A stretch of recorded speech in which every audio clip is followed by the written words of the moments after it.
Hey guys, Adam here. Just wanted to give you guys a heads up for this one. So we tried to do a full video podcast, aka us all using webcams, and for our first try, it didn't go nearly as well as we'd hoped. Vishal's webcam was really laggy, and Chris's cuts in and out quite a bit here. So we're hoping to figure out problems, whether it's connection issues or maybe just the app we were using. We'll try to fix this for the next one, so bear with us on this one. The audio still works, at least that's important, but otherwise, yeah, just a rough first try, but we'll see what we can do in the future. Anyways, on to the show. You have entered the realm of the VCR Podcast with your host, Vish. They're just bastardizing our childhood and the classics. Chris. Nintendogs drove me. It's what makes me want to hurt people. Radical. People in general still bitch about everything. It still doesn't change. Let the podcast begin. Hello, everybody. Welcome to the VCR Podcast, the only podcast that predates itself the moment the title is spoken. Look at this. So, we're actually here in person, sort of. We're live. I mean, Yeah, we're totally sort all of. together right now in the same location. I mean, it may look like shit. This is- I don't know how this is going to go connection-wise. And it'll be fine for me. That's the one thing I know for sure. But after that, I got no idea how this is going to go. So hopefully the internet gods are nice to us, and I can already see the cameras flickering around. So, it may not be so much, but we'll figure it out as we go.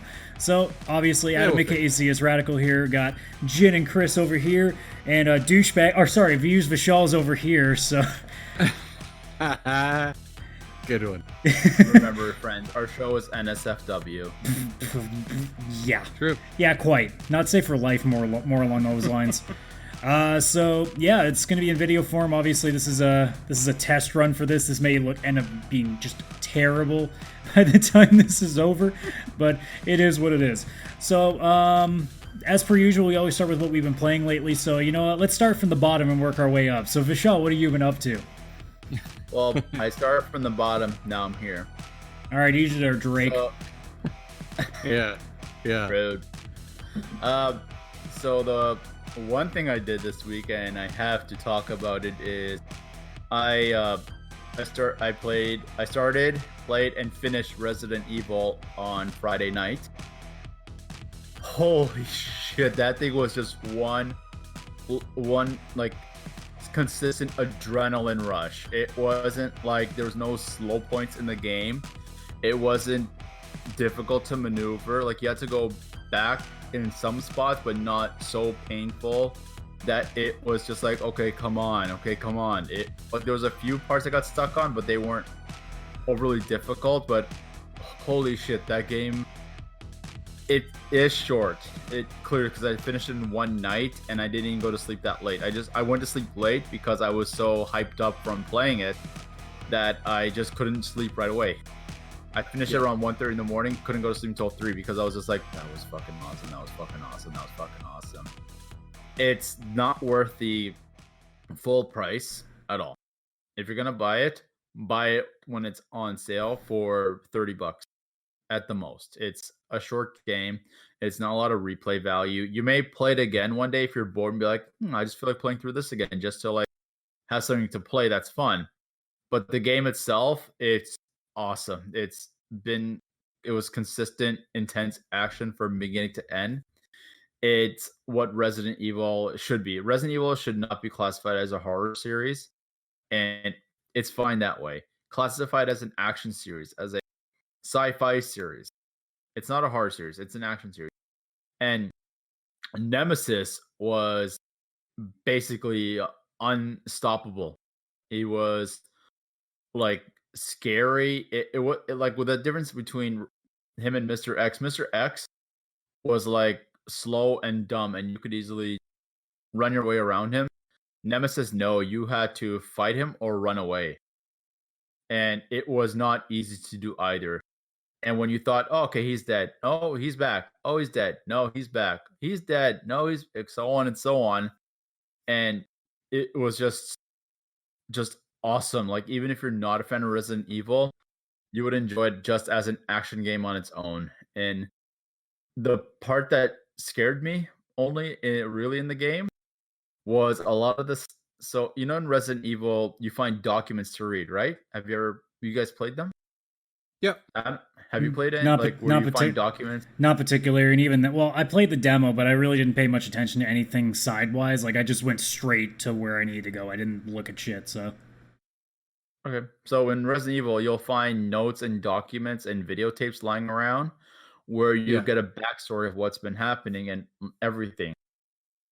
What was scary in this game was the fact that a lot of the stuff that was happening before the outbreak, we're living through it.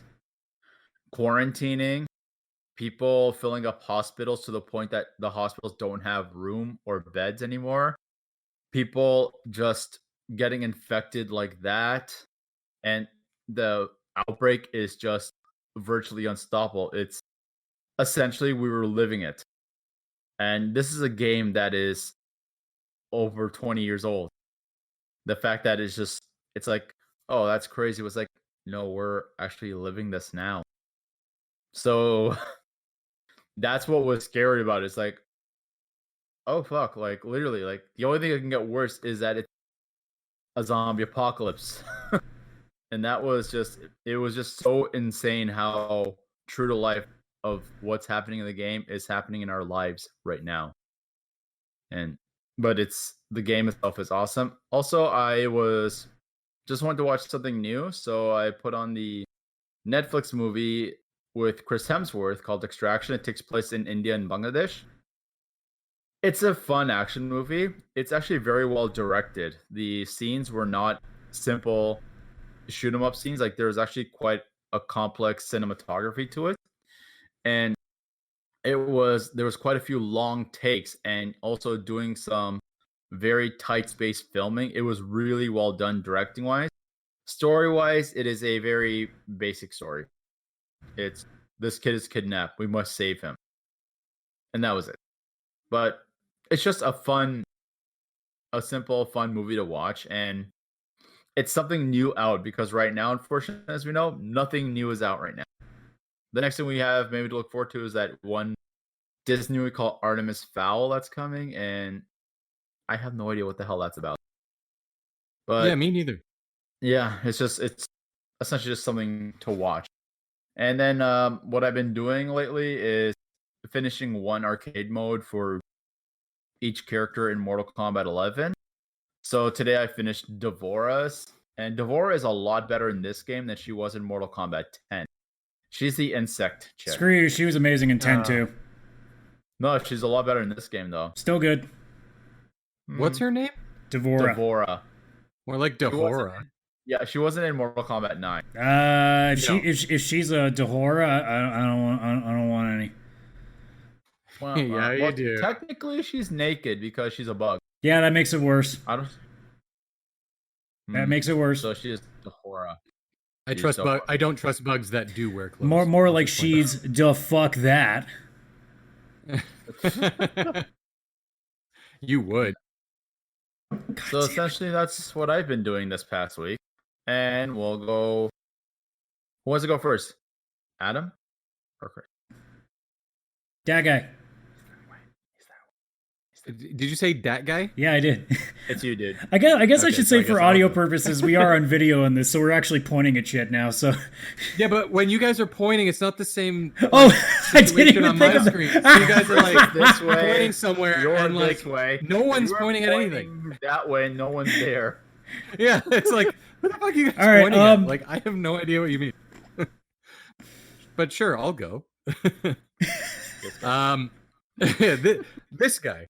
So Well, I've two only- thumbs and going next. if I did this, what would happen? I don't even know. We go Get nowhere. Alex to speak. Yeah, I'd have to put. Yeah, exactly. So I've only really been playing 2 games. Animal I guess- Crossing. Well, no, that'd be. I was gonna say 3 if you include Animal Crossing, but that's just kind of. You play it for half an hour a day every day because new things reset every day on your island. So you go, you find this one rock drops money. There's all this like other random stuff that happens. It's hard to explain, but basically you go and you have a look around. You check out the price of turnips. You get super depressed and then log out. Send some gifts to friends. Receive some gifts. So I have been playing that on a daily basis, but I'm not going to include it just because I've already talked about it and there's nothing really new in that game yet right now. The 2 main games I've been playing, One, because of Fish's recommendation, is Metal Gear Solid 5, which is fan-fucking-tastic. Holy shit. I'm 25 hours in. He's gotten to the part where the game changes completely. Yeah. I'm finally at mission 12, which, according to the game, I've only unlocked, I think, 14% completion. So it's like really low, and I'm 25 hours.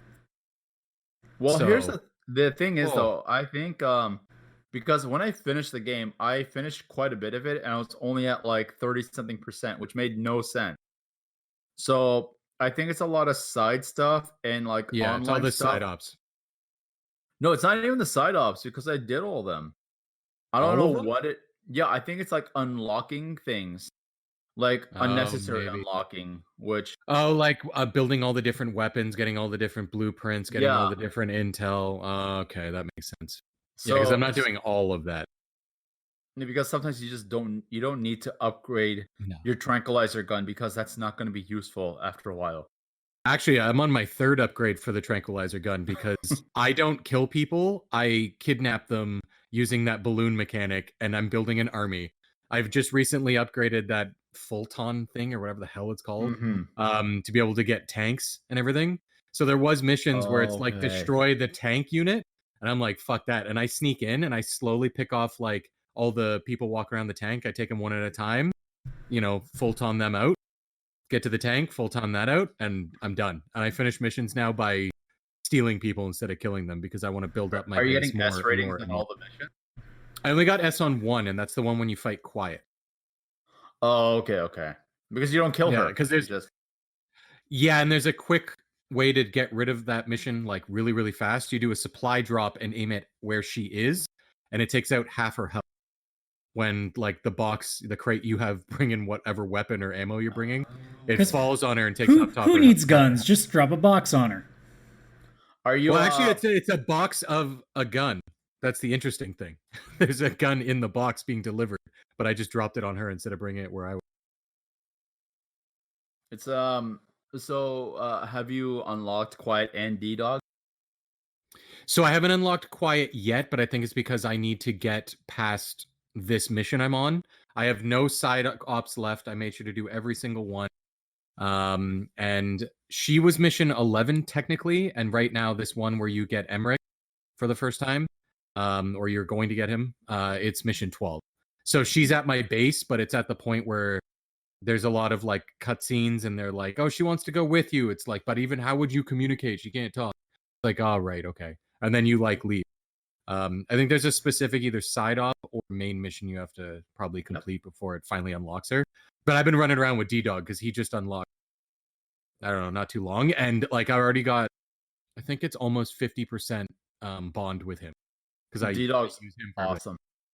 Yeah, he detects all the enemies and everything around. Like he's super helpful in all these missions. So I've been playing a lot of Metal Gear. I've been doing the good dog. Good dog. Yeah.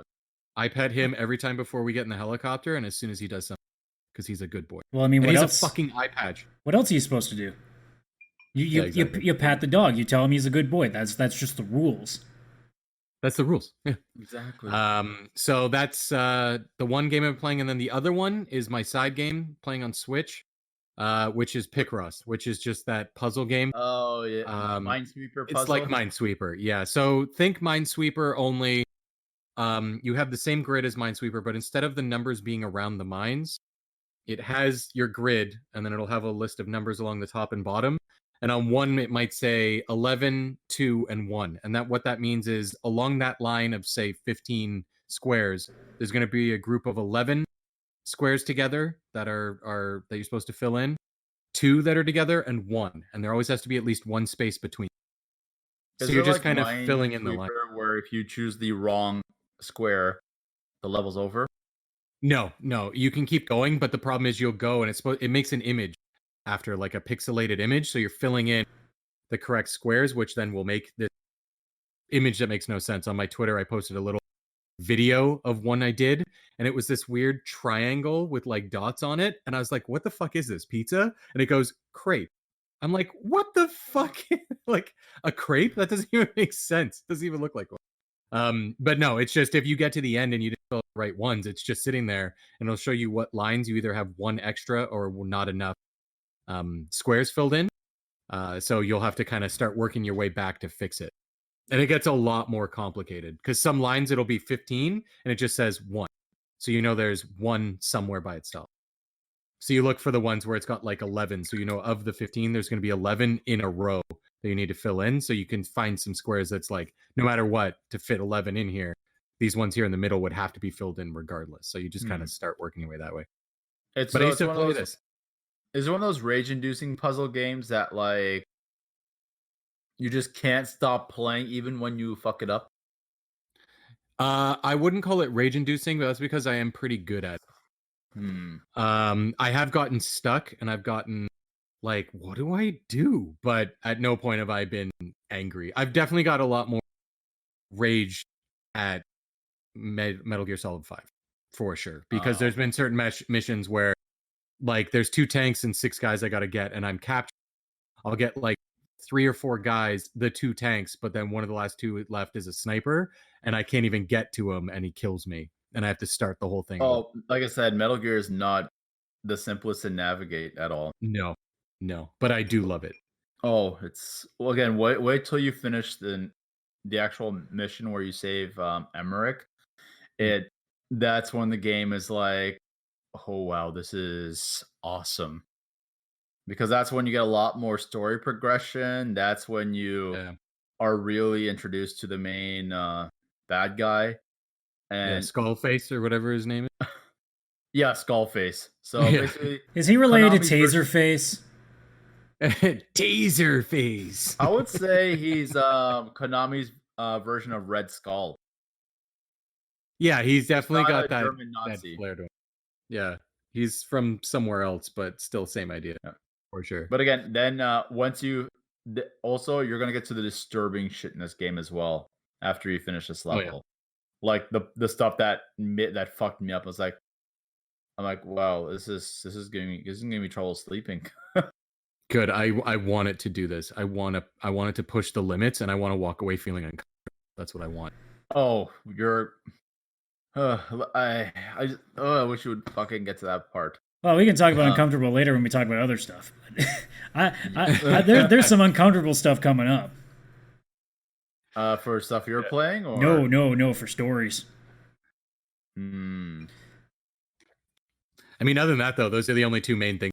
Picross when I'm not playing a serious game and I'm just got my Switch on the couch, or when I'm in the meeting for work from home and I just don't really want to be in the meeting and I don't really have to pay attention. So I got my Switch on silent in my hand, playing some Picross. But other than that, it's just those 2 games. All right. Well, I guess that's up to me then. What about you? So are you there or are you there? Because you're over there. I'm on this side technically. Yeah, I got. Oh, we can do fusion, huh? No, well, you gotta do it the other way. Do it the other way. No, that doesn't work for me. Yeah, it does on camera. That's all that matters. Chris is pointing to Adam. You're pointing to nobody. I'm pointing to both of you. That's the best part. It looks like shit for you guys, but at least it makes somewhat sense for me. Yeah. So yeah, I've been playing. So Adam, what have you been playing? Nothing. So I've been continuing on with the Yakuza 6 now that I've had a full week to go through it. So I'm probably, I'd say maybe 2/3 the way through, and now I'm starting to work on all the side stuff and finishing up a bunch of shit before I get to the actual end of the game. The first half altogether is not good. Like, I was struggling to get through the first half of the story. Mostly because since they put so much behind a wall for you, like, you don't know a goddamn thing. And most of the characters they introduce you to at first are not that likable, so it's kind of hard to get behind them. And you also don't really have a villain that you're aiming at either, so you're just sitting there being like, okay, I have a baby, I guess. That's a thing. Also, this character that we've grown to love for 5 games is in a coma, so it's like, yay, all the things that I normally like are not here right now. And we're in this new place that... Quite honestly, like, they're in a very small, like shoreline town in Hiroshima for the most part of this game. And it's kind of quiet, but I mean, it's supposed to be because of where it is, but it's kind of a boring locale for the most part. But once things start moving and you get some more side missions and stuff, then it starts to really get fun. I mentioned to you guys last week they have like a baseball element, so I've been messing with that. Yeah. It's mostly a baseball sim, and it will let you do a couple at bats every game. But it's mostly just the idea of just it's almost like playing like out of the park baseball or batting like cage. no, like it's basically like a GM mode. So it simulates the games for you, but it'll let you like pop in and play a few at bats. I wish that there's a way to actually play a full game with that system, because I think that'd be kind of cool. But it is what it is. I mean, it's a game about kicking the shit out of Yakuza. You can only ask for so much. You can't ask for a full baseball game inside of another game. When was this? That'd be pretty amazing, though. Was this game originally a PS4 release? Yeah, this is the first actual PS4 release before they I think this came before. No, it must have come after Zero. Is this a sequel or is this a prequel game? This is like the newest game right now. Okay, so Wait, was 5 not on PS4? No, that was PS3. 1 to 2 were PS2, 3 to 5 were PS3, 6 was the newest one, and then 0 was the prequel to everything. And what did 0 come out for? 0 came out on PS4 and everything else now slowly. So it's on like PC. Oh, okay, originally, what did it come out on though? Zero is the original is PS4. This is a new like game that came out as a prequel to everything. New prequel. Okay, so 0 and 6 are PS4. Yes. Generation. Okay. And honestly, I'm glad they played 0, because going back and now playing 1 after I played 0, I cannot imagine playing 1 on its own, because the best friend betrays you so early in the first game where it's like, well, how come he's my best friend? Like, why care about this guy? And then you play 0 and you're like, oh. So 0, you meet Fredo. Sure. I don't. But yeah, now that things are opening up, and there's so much fun little things to do. Like there's this first person shooter like underwater like fishing thing where you're just shooting shit with the spear guns. You'll have giant octopuses like a boss battle. That gets fucking crazy because Yakuza likes to go crazy. Yeah.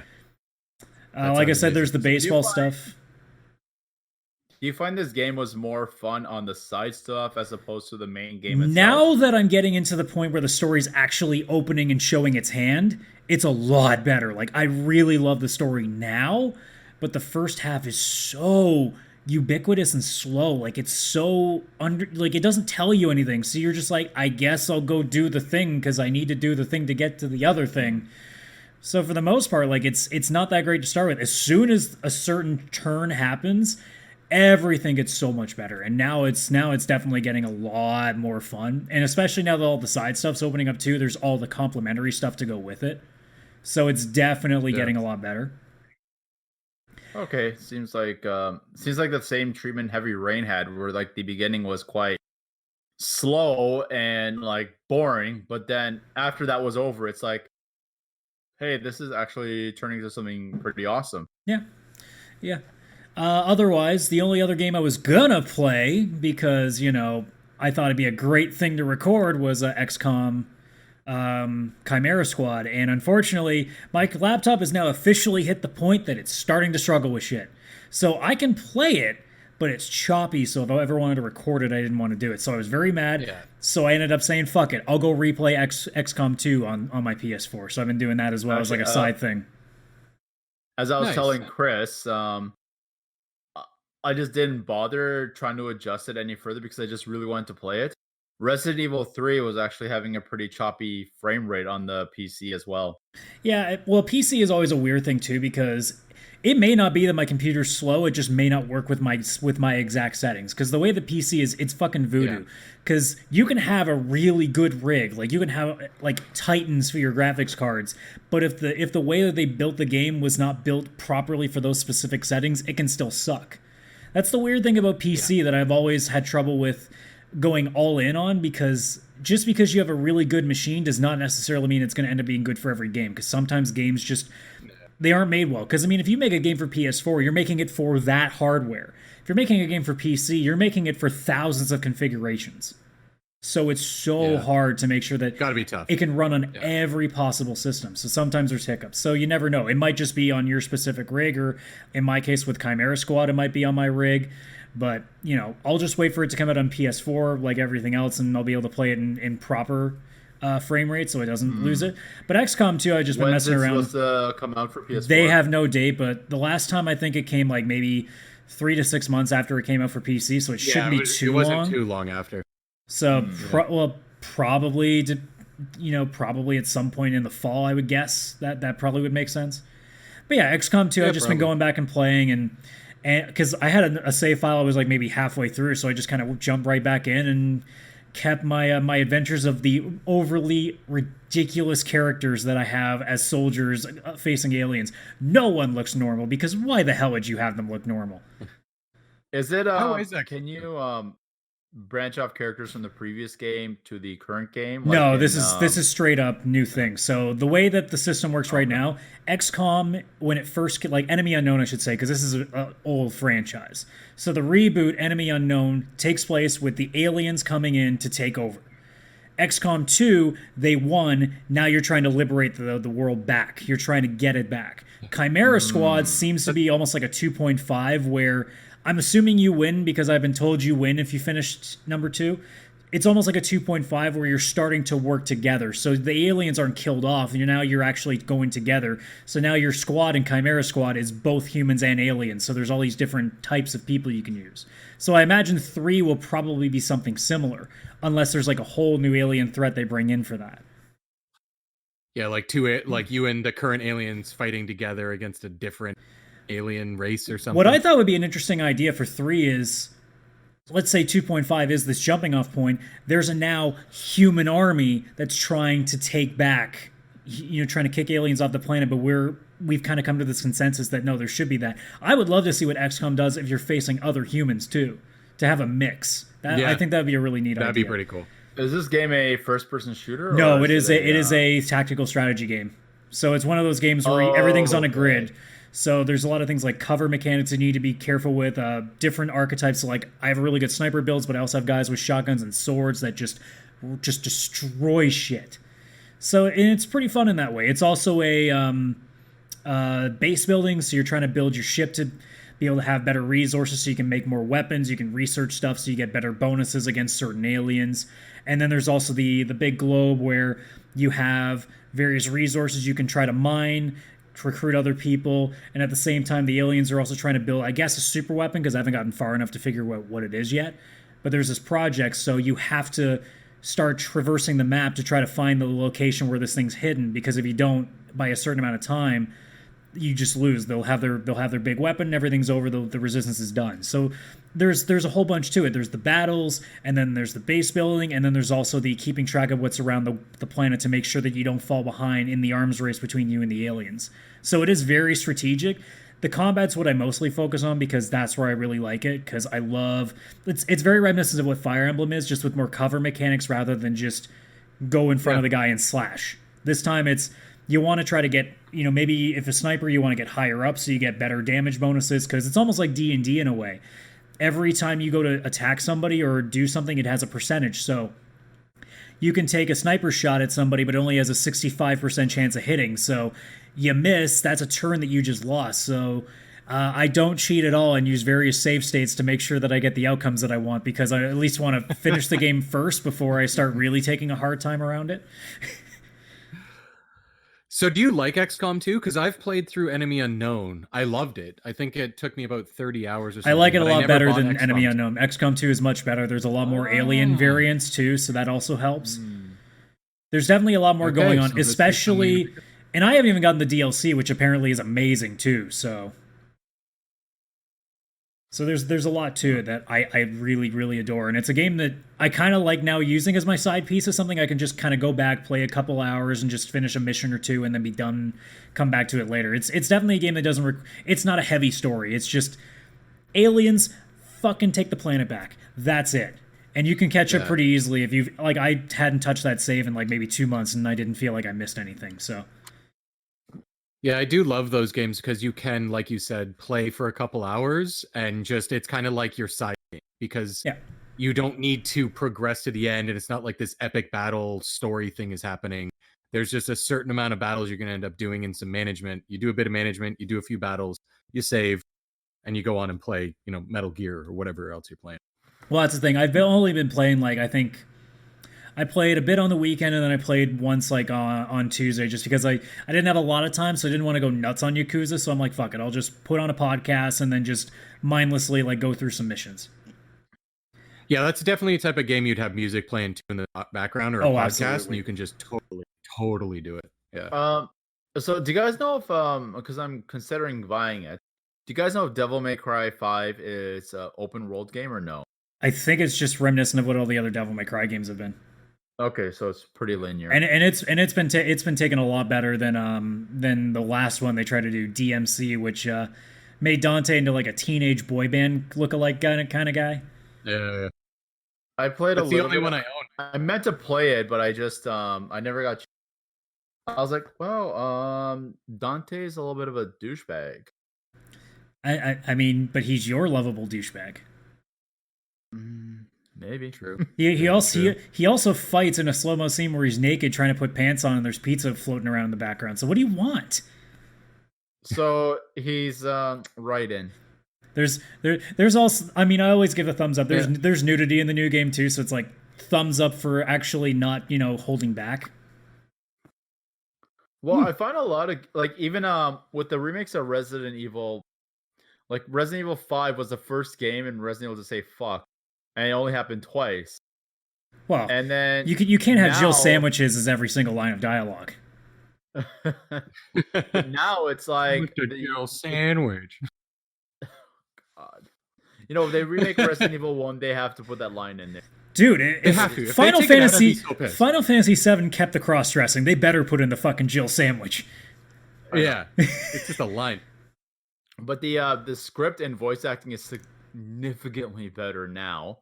And with the new ones, the dialogue is a lot more realistic, and the game starts off with Jill saying fucking hell. Like that's literally the first 2 words of the game. I mean, that's Love it. that's probably a nicer version of what I would say if I came to a zombie apocalypse. Only one fuck? No, there would not be one fuck with me. Spoiler alert, she woke up from a nightmare.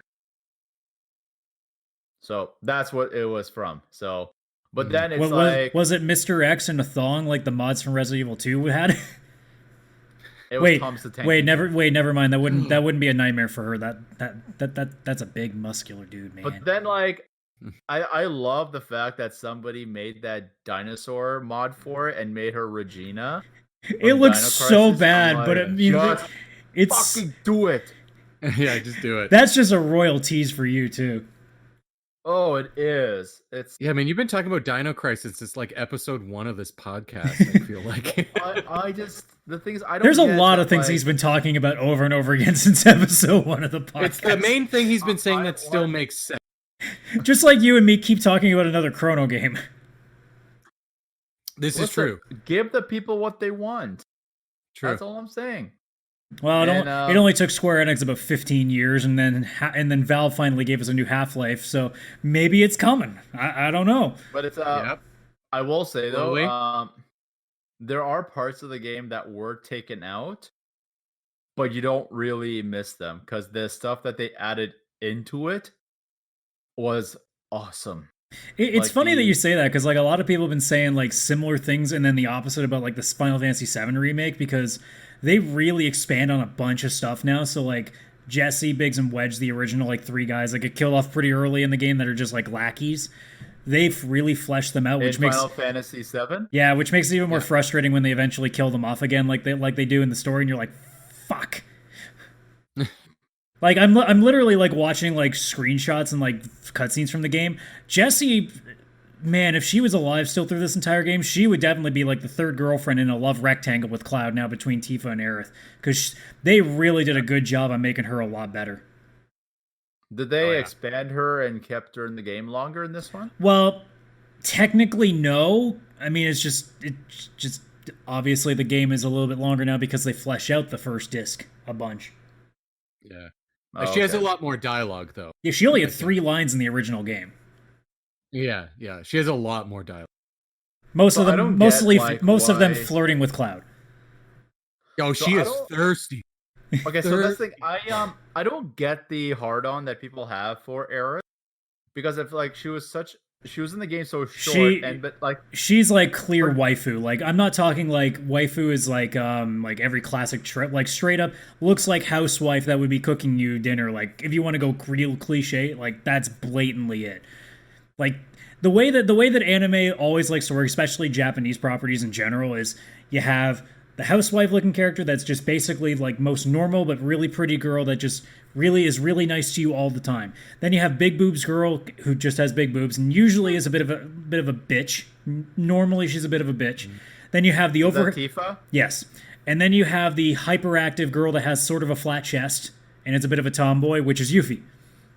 So Jessie coming in just becomes the fourth girl who's just like the side character that never really technically becomes part of the harem, but always flirts with people just because they feel like they need to get their 2 cents in.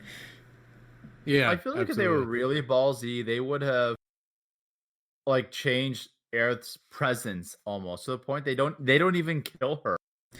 Well, I don't know if... Apparently, they mess around with the story a little bit. I haven't played any of the games, so I'm trying not to spoil that part of me, because I got to somehow avoid that for like 3 years, so... Yeah, I have no idea how that's going to happen. I have no idea. I don't know what I'm going to do. But, I guess speaking of spoilers, might as well move on to some pretty big news, because nothing really major happened in the last couple of days that really kind of shook a lot of things. Yeah, I'm sure that laggy line really came in there. Yeah, that was a little laggy. Either way, on purpose. Well, I guess first we'll quickly gloss over one thing. Obviously, new release dates came out for Last of Us 2 and Ghost of Tsushima, which is a pretty big thing for PlayStation people because, Lord knows, we thought we were getting fuck all in the summer, and now we're getting 2 major games. So, yeah. Last of Us will be out June 19th. Ghost of Tsushima will be on July 17th. The problem is that Last of Us 2 may have a few sales they don't have anymore.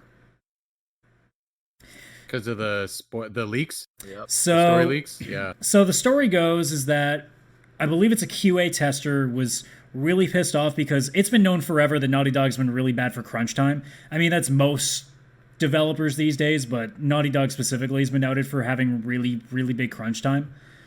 Yeah, and I'm assuming it's a he, but this QA tester was saying that, you know, they're not paying us jack shit for all this crunch time we're doing and whatever else. So apparently, instead of, you know, suing him like a sane person would, he decided to put a shit ton of content out into the ether to tell people what the story was. So not the full story has been leaked, but a lot of key shit has been leaked. And as someone who didn't plan on playing the game, I've read through them, and I'm not going to say any of it here specifically because I obviously don't want to spoil Vish. I don't want to spoil people that are watching this or listening to this podcast. Did you play the first game? I played about an hour. I'd never finished it because I didn't like it. I could not stand it. But even as somebody who doesn't like the game, a synopsis of it? I know what the story is now over time because I've seen so much content about it.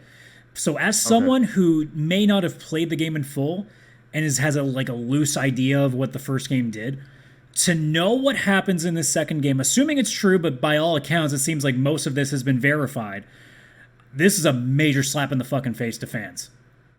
Like, as someone just reading it and knowing like a loose amount of story, it's bad.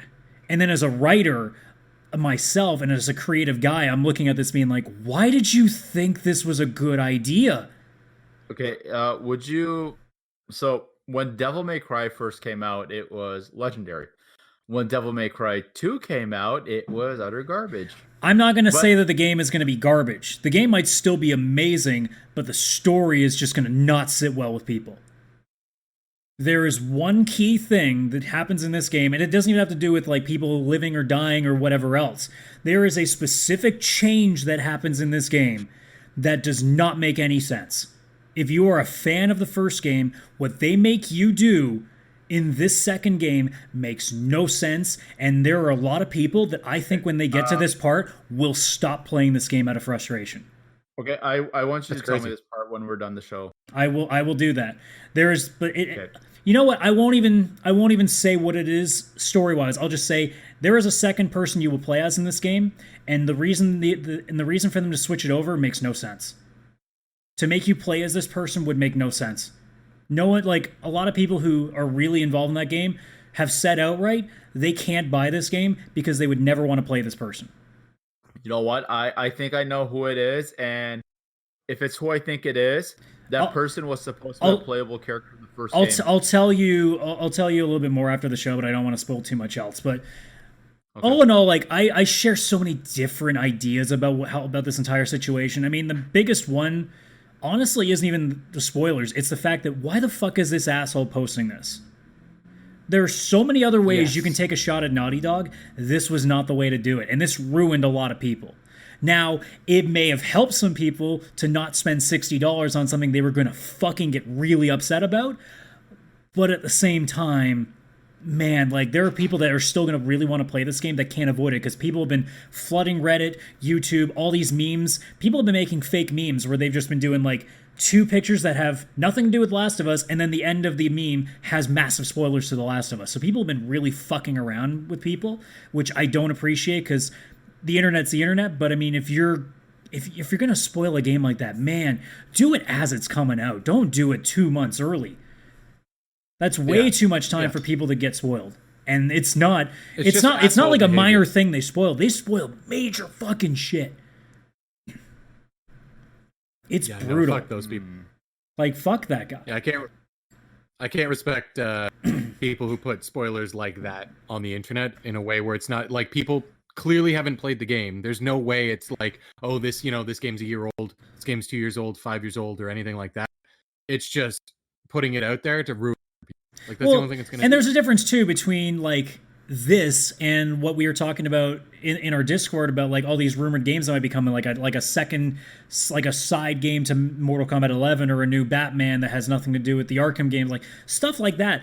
That's interesting because it's just giving you a heads up on what's going to happen. But story stuff is a whole nother conversation. Yeah, 100%. Yeah, I was specifically I think for a video game in general, like, games are getting better with stories as time gets along. I feel Metal Gear Solid was arguably the first game where the story really was the main focus of the game. Most of the time of the game, it's been the gameplay. You guys could argue with me that Final Fantasy was the first one to actually have story as a huge focus in a game. Because a lot of times before then, games didn't have stories, but now games are actually having in-depth stories. I wonder, just because I don't know if, like, say, a Dragon Warrior came before Final Fantasy. There's so, like, I mean, for us, the first Dragon Warrior did come out before. Yeah, so it's hard to say. I mean, story has kind of been a thing for such a long time. So, not to mention that technically the first story games would have been those like those MS-DOS like text adventure kind of stuff. They are only story. There is no gameplay. But yeah, like we're definitely getting to a point now where like any game can have a massive story now. It's not like you have a game where it's just like a first-person shooter where like Doom, where it's just kill shit.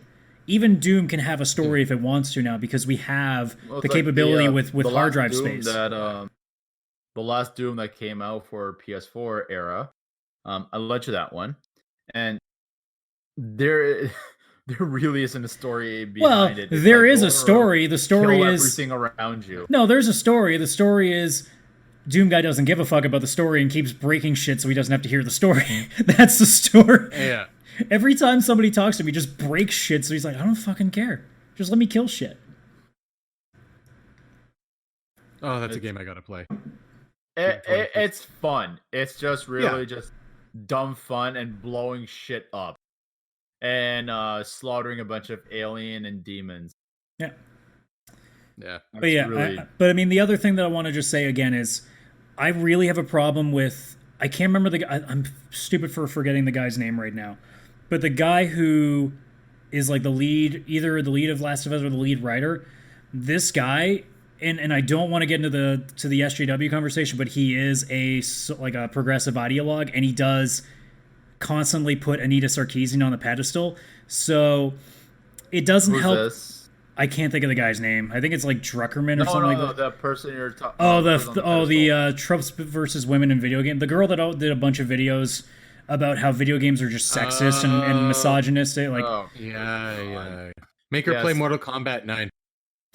Oh, she brings that up. Can you mention? Can you Yeah. mention one one dad bod male Oh yeah, video game there's a character? whole lot of conversations, but we'll not do that here.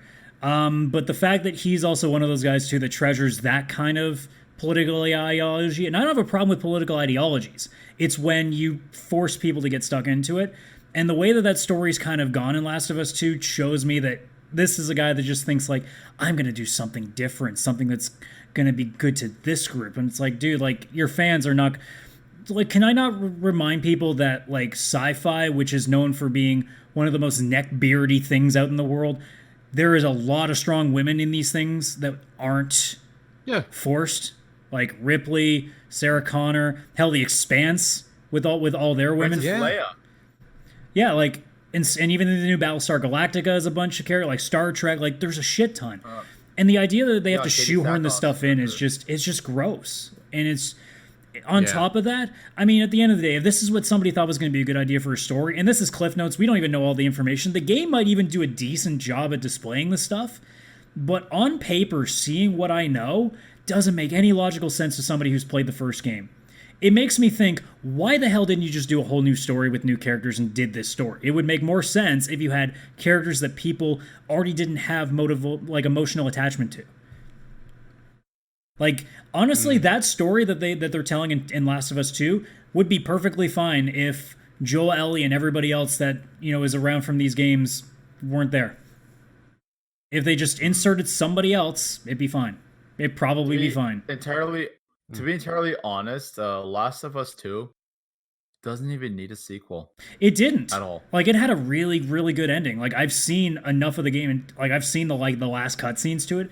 That shit must have been powerful if you play through the whole thing. I can't imagine what it would have been like playing the whole damn thing. Like, I remember when Chris, do you want to know or no? No, let's not spoil it because it's still somewhat of a newish game, so let's not spoil it. It's a 7-year-old. We can talk about it after the podcast. I don't mind you guys telling to me that. Essentially, the game had a complete ending. It's like the game's over, and like that was it. It did not need a sequel at all. It was like sometimes it's best left to the audience to decide what happens next. Like, honestly, you read the plot of this new game, it looks like fan fiction. Like, it looks like really shit fan fiction. It's bad. That's not good. But anyways, let's move on so we don't stress ourselves any further. I guess to a more fun story. There's gonna be no WWE 2K21 this year. Okay, thank I'm sorry, God. That new game looks awesome. I don't know. It's the ugliest fucking thing I've ever seen. It looks like remember those like thumb wrestlers you used to be able to have? That's what they fucking look like. Yeah. I'm okay with that. And I am too. It would be if they were original characters, but not the real people. It looks fucking bizarre. No, I'm totally fine with that. It's dude, giving me NBA Charlotte Jam Flair. vibes. Charlotte Flair looks like a fucking like mini ogre. It looks gross. I feel so bad for her. That's what I want. You don't like Charlotte Flair though, in general. That doesn't matter. I don't want a person to be like, oh, here's what I look like in a video game. I look fucking ugly. Why? But this is like they're making it a video game though. No. And you know what? This needed to happen because if they can make games like this, I guarantee you it's not going to be any good. They're probably rushing that thing too. I guarantee you. I don't think they planned this. I think they just made this quick because they knew they fucked 20 so hard that they had to push it back, so they needed to put something else out. No, I honestly think this is great because if they make games like this, you'll get more of the general gamer audience wanting to play sports games because then they could bring back shit like NBA Jam, NFL Blitz. If the game, I would buy this way more than WWE. Oh, definitely. I mean, sure, but if the game sucks, like I think it might, I don't know if that's gonna help the case. What if it doesn't? What if it's fun? What if it's like the N64 games? Well, I feel like it's gonna be like the N64. In all secret, they haven't revealed it yet, but it sounds like AEW's video game is gonna be a lot like the N64 games. Oh, I've heard a lot about that AEW one. That's the one I want. They're working with the engine. The N64 games. It was right. It was that perfect balance of there was enough realism for what wrestling is, and it was just silly arcadey at the same time. Yeah, and it still felt like an arcade game. The problem with the new games now is they try so hard to be like the product that it ends up feeling slow. So it didn't work. Yeah. Not to mention that It the felt like an newest arcade one machine. is broken as all fuck. So No, but here's the thing. What if this, like, I really think this game looks fun as shit. if this game I'm is a not 9 saying- out of 10, then people should take note of that and stop trying to make every fucking game to be as realistic as possible. That's the I think they problem. should anyway. Sports games are not games anymore. They're simulators. Also, if you're a sports game fan, fucking support that shit if it's that good. Stop fucking buying EA's Yeah. bullshit. Or Like, 2K's fuck, bullshit man. now. Like Yeah, Madden, not 2K, yeah. Madden is terrible. Sorry, Dude, Trump.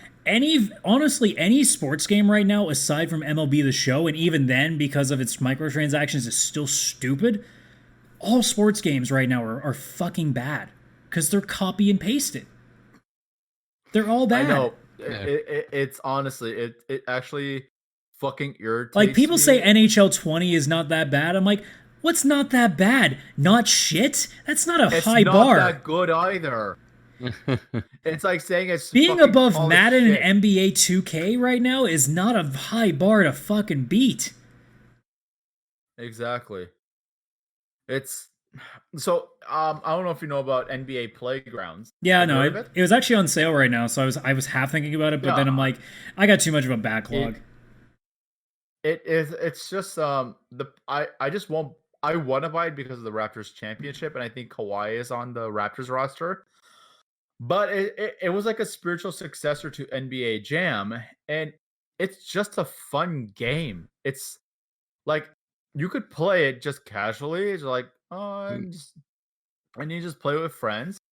It's literally like NBA Jam, and that's what's missing in the sports gaming world.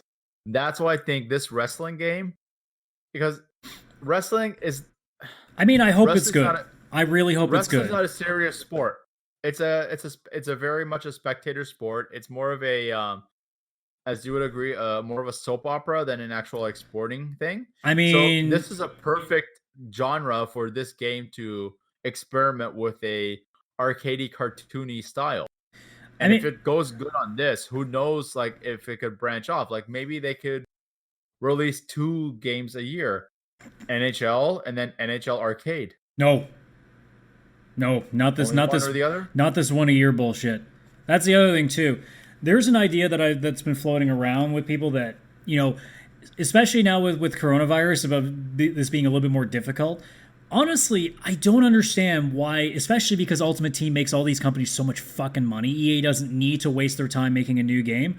Why don't you just release a game and then not release a new one for 2 years and just say, here, you pay the full price, and if you want a roster update, it's $10 for next year. Yeah. And just That's- keep releasing, that's it. That's and just the- release Ultimate Team content. Because let's be honest, people that play Madden Ultimate Team, FIFA Ultimate Team, NHL Ultimate Team, MLB Diamond Dynasty, all this shit, they're suckers. If you keep releasing content, they'll keep fucking putting money into it. So 100%. just do that. Stop wasting our honestly, at time the by making point- us pay $60 or $80, depending on where you are, or even in Australia, where you get fucking fleeced even harder than we do, where you're paying way too goddamn much for a game And India that is also, literally like, the FIFA same games are thing. fucking insanely expensive. It's insane. For a game that, and we've even seen Madden with the joke how they didn't even change the fucking billboards in some of the arenas, so they still showed the previous Madden game on it. They're literally copy and pasted games with roster updates and jersey updates. That's all it fucking is. They usually don't even I add a new mode now. literally- I can't hear Madden without laughing anymore. Like literally, I can't hear it at all. I can hear someone on a podcast on TV like Madden 2K20. But straight I'll up. just start laughing. You release Madden, FIFA, NHL, NBA, whatever the fuck. Release it every 3 years, roster update. And if you want to make a fun game on the side, so like your team has something else to do, then make a fun arcadey game at the same time so there's a mix instead of just forcing people into this one game, which by the way they would never that's do why I because they think- want to force you into this one game so you spend hundreds and hundreds of dollars on digital trading cards that have no value.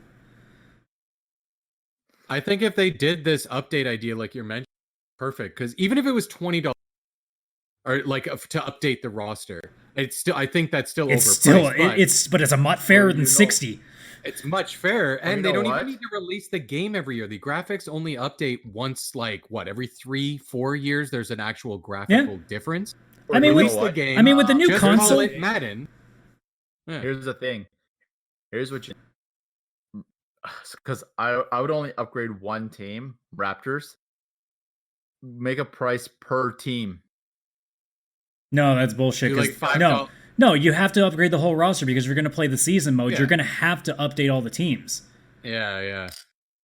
Yeah, but either way, that works. If it's $10, $20, $20, go $20, and the game is released. Like, let's be in honest. 2015. Let's be honest. Every year it's $5 is the $20. fair price, but 10 seems like a nice middle ground. But 20 is probably Yeah. what they do if that actually was an option. They will never fucking Well, do it's it. it would be going to be 20. at least 20. I can guarantee you. They that. probably charge Yeah, you it would be 30, 20. knowing EA. But then say you skip a you year talking and it's about? 2 years later, you pay the $20, it just updates it to now. And that's just it. It's kind of like when you have all these MMOs like Final Fantasy 14 and stuff. They come out with these expansions, but by the time you get 2 expansions behind, all the old expansions are just included now. Yeah. So you didn't even have to buy them in the first place. You can do that with the roster. They're just expansions. You release them, and then after 3 or 4 years, then release a new one when the graphics are that much different. Yeah. I mean, that's what they should do. If people buy the game and you get $20, $20, $20 every year, people will do it. And then have on the side these fun ass arcade ones, which are the ones I want. Yes. Like honestly, even if it's 8 out of 10, I think it's like If it's 8 out of 10, that's still amazing. I'm talking like if That's it's good. amazing. I'm talking 6 out of 10 minimum. Like actual I 6 make out it of 10. 7. Yeah. Not If it's 6 not or 7 out of IGN. 10, I'm buying. We're not talking IGN 6 out of 10. We're talking legitimate 6 out of 10. If What it's do you 6 out of 10 consider legit, Metacritic or No, 6 out of 10 means actually above average. 6 out of 10 to IGN means it's garbage. yeah. 6 out of 10 to I'd go- Metacritic like means it's Metacritic garbage. User score. I'd go by user scores. okay. That's the thing. We've had this conversation with rating system all the time. It's broken. So, but yeah, let's move on to all the other crazy stuff that we normally do. So, the biggest releases that I at least see, there's not a whole lot this week. Actually, it's really nothing all that major. May the 5th. This is the week of May the 4th to the 10th. By the way, so this is Star Wars to the 10th. Yes, Star Wars to the 10th. Has there been big Star Wars releases this week? Not that I know of. I haven't heard anything yet. Oh, okay. There's been big Star Wars sales on game stores. Yeah. Oh, is there one for Fallen Order? No, probably. Actually, no. I haven't seen actually- anything yet. I think it's too new that they put a big slash to the price anyway. Well, they're now I've doing seen it for 45. 40%. Yeah, I've seen it like 45% off actually on PC. Yeah, PS4 they haven't really done Who too knows? much with Maybe it. May 4th it will be on sale on Steam. I would honestly like Yes. split it on you, but I already finished it. Yeah, you already own it. It's fine. So, anyways, there's only 3 things on the list for the next 3 days. The first one, I didn't even know this is a thing until now. Forza Street is coming for iOS, so Forza Motorsport games on mobile, which could be interesting. It doesn't say anything outside of iOS, so I wonder because it's not on Google Play Store. So I wonder if somehow Apple suckered that one out. I bet you it's that Apple Arcade shit. No, where it's that's where possible. It's the subscription. Because they've got like Sonic Racing and Ocean Horn and some like popular indie games on there. Or I'm sorry, not just indie, like Sega games and stuff. Too, Yeah. So. Actually, speaking of Sonic games, I'm waiting for the Sonic or Mario and Sonic with the Olympics on mobile. That's been sitting in pre-reg for a while now. That's been kind of sad. I've been wanting to get a crack at that, but That might be the only Olympics we're getting this year. yeah, You're maybe You're actually going to get a mobile game? they're getting a mobile game for the Olympic Games. Yeah, which this could be interesting. That's probably going to be delayed till next year. Might be delayed to never at this point. Next one on this list. No, they may release the game itself, just not the Olympic games. Yeah. We'll get no sports bullshit here. We already talked about Madden way too much. Our quota's beyond filled for like 2 years. I've never heard of this game. I researched a little bit into it. It's called Someday You'll Return. It's on PC. It's basically like a first-person survival horror game. Like a story-driven horror game, I should say. So it's probably What's it called? Your voice cut out. Someday You'll Return. My voice didn't cut out. You just have shit internet. Probably. Yeah, it was definitely you, Vishal, on that one. Yeah, it's probably one of those games kind of like Layers of Fear and shit. Like one of those just like walk around and try not to get fucking killed by whatever monstrosity they've brought out for this. Amnesia. The one that I'm looking forward to, and it's going to be on PS4 and Nintendo Switch. I think you've probably heard of this on PC, Chris. Is Void Bastards. Oh yeah, Which looks like Void Bastards. Void Bastards, and it looks like Borderlands, like an arcadey Borderlands shooter. Okay, let me check this shit out. It look like that game I've had fun. my eyes on for a while, and now that it's potentially coming on console, I'm like, fuck yeah. Although now that we decided to do remote play stuff, this wouldn't be a bad idea to have as a PC thing either. Now that I think about it. Very true. But yeah, Very pretty true. quiet 7 days coming up, which isn't that surprising considering No. considering Yeah, there where we are in might the there might be quarantine. something That going looks on. Fun. So at this point, then we'll move on to the what has come out in the last 7 days of history. So this is going for April the 24th to tomorrow, where this is getting released on the 30th. So only one on the 24th, and this is a doozy. I'm happy about this one. In 2012, the first episode of Telltale's The Walking Dead series came out, which is still to this day one of my favorite like story like choose your own adventure games ever. That first season is so good. And I'm surprised Better than any season of the show. I'm surprised Vish has never played it because this seems like it would be like the best thing. For sure, you've never played it?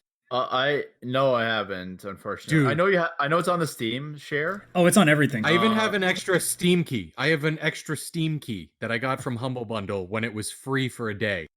I Like, will even give it to you it's if you want it's like your own copy. legit really good. How Better long than is it? any season of the show. Each it's 5 I beat it, episodes. It's probably like anywhere between 3 to 5 hours per episode, I would imagine. Not even. I think each episode's maybe like an hour and a half.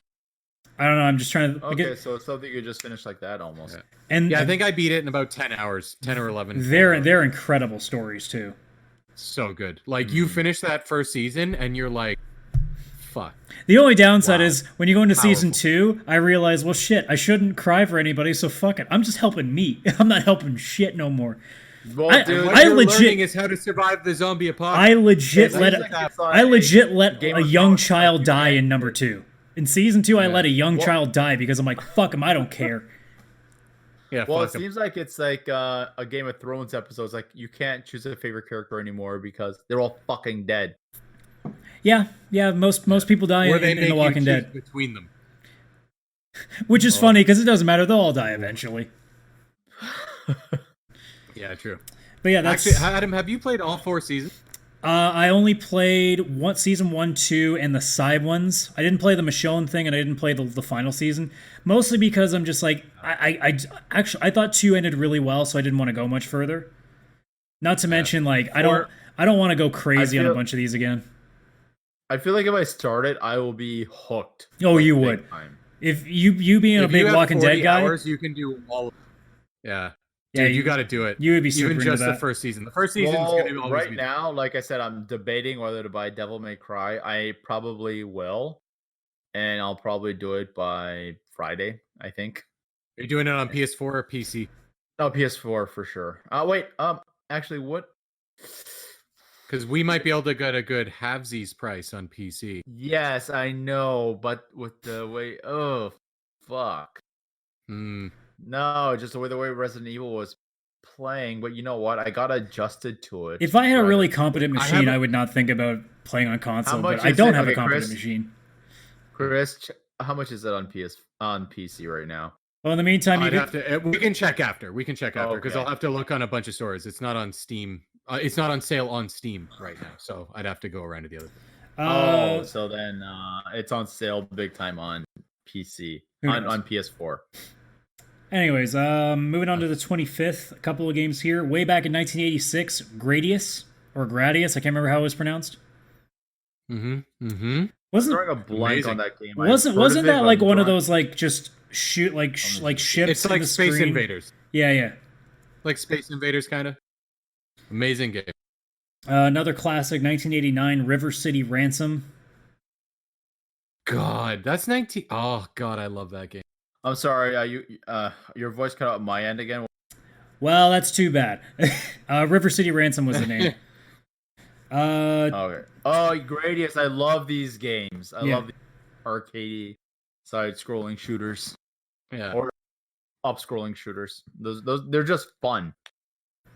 Yeah, they're fun. 2002. I told you guys a couple weeks ago about the demo reel for Disaster Report 4. The original came out in 2002 when it wasn't a trash game. That was a little bit more interesting. Oh yeah, that game. Yeah, that you were talking about. Okay. And then remember how last week we had a shit ton of Fire Emblem games? Yeah. Yeah. What's this week? Another one. Yep. So there is Fire Emblem: The Blazing Blade in 2003, which was the first one we ever actually got on Game Boy Advance, which was the story of Lyn. Is that the first English translated Yes. Official, yes. That was Game one? Boy Official, Advance. yeah. April 26, 2005, Guild Wars first came in, and I played a shit ton of Guild Wars growing up because it was like a free MMO. I was happy with that, unlike Final Fantasy 11, which cost me monthly and I hated. So, Yeah, I got like 3 hours into 11. 2007, sequel to Final Fantasy 12, Revenant Wings on the DS, I believe. It was on the DS. I actually is it thoroughly like one enjoyed of that. those Final Fantasy 7 sequels where it's like a sequel but a side to the game. It's Almost. It wasn't really a major thing from what I understand. Also, it was a fucking portable game, so it wouldn't have nearly the same ramifications of say like a 10 and 10-2 or a 13-13-2 would. Yeah. It was actually quite good though, and it had the they changed it into a tactics game, Yeah. kind of like Fire Emblem. I never or Final actually Fantasy played it. I Tactics. kind of wanted to, but again, it was one of those things where I didn't play a lot of portable games. So Yeah, it was good. I couldn't put it down. I played. There's and it was actually like 40 one- hours long. I forgot there's one game I have on my DS that I've been wanting to play, and I keep forgetting it exists and that I have it. Zelda: A Link Between Worlds. yeah. Oh, and 3DS. Yeah. So Apparently, that is like one of the top Zelda games of all, according to Zelda fans. Yeah. Well, there'd be in all fairness, they'd be the ones to know best, and so Well, you can only make so many over the top action adventure games on consoles before you got to go and make a good old school one again. Oh yeah, 100%. And then finishing off the 26th, we had last year Days Gone, which I could never suggest to anybody because it's a really, really boring zombie game. did you play it? I played it for about 2-3 hours, and I'm just like, dude, I would play Last of Us sooner than I play this because it's fucking boring. Oh my god. Also, I was excited. Sorry, go ahead. it's also really frustrating because you can't even be like good stealthy because the zombies have no set track record. So you can never potentially sneak behind anything because they're I'm sure it's realistic because it's unpredictable, but that's the frustrating part about a video game. Sometimes predictability makes the game a little bit faster.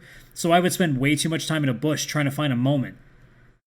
And I was just like, you know what? After a while, and the story is so dull in the beginning too that I'm just like, man, I can't justify this. This is terrible.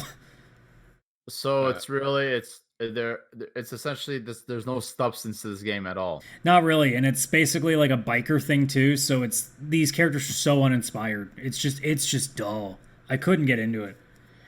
That's really shitty. Moving on to the 27th, Final Fantasy 3, the actual Final Fantasy 3, the one that we never got until way in the future on the DS. So what is it in North America? It is, well, now it's Final Fantasy 3. Yeah. Okay, what was it released as in North America? Never.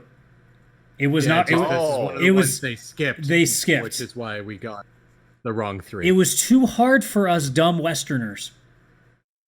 What year did you say? 1990. 1990. Yeah. It's, Original NES release. Wait, there was one that was released on the Super Nintendo that was Final Fantasy 3. That was 6, It's on technically. a lot. That's 6. That's the one with Kefka. So, Yes. so here's how it happened to us. We got 1. That's how many they skipped. So we got 1. Then 2 and 3 never happened. Japan kept them. Then we got 4, which they sold us as 2. Then they skipped us on 5. Actually, I think they did eventually give us 5 and kept it as 5, which made it even more confusing. But then No, we didn't get till 5. We didn't get 5 until PS1. and then they gave Final us Fantasy then they Anthology, gave which us was 5 and 6, which they advertised as 3. And then they gave us 7 and everything was back to normal again. So technically, that would confuse if me. they never released 2, 3, and 5 to us, we would have just assumed we never had 4 games. Or 3 games, I should say. We never had 4, 5, and 6, technically. When they announced 7 and they hadn't even tried to explain why this one was called 7, I remember seeing the commercial and being like, Japan just doesn't give a fuck. It's the same fuck thing. is going Remember, on? Super Square Mario Enix, or 2 isn't Square. actually Super Mario 2, so Yeah, it was Super Mario: The Lost Levels that was released on the on the Super Nintendo, remaster essentially. I think that Super Nintendo pack with the 4 games All-Stars. may be the first remaster. Yeah, I don't think it was a think remaster. I think it was just a compilation. They No. remastered 1, 2, and 3. Oh, did they? It was, I didn't know that. Yeah. As a kid, If I you look wouldn't at have paid the attention to it. So, Yeah. I think that was they the did a first. good job with 3.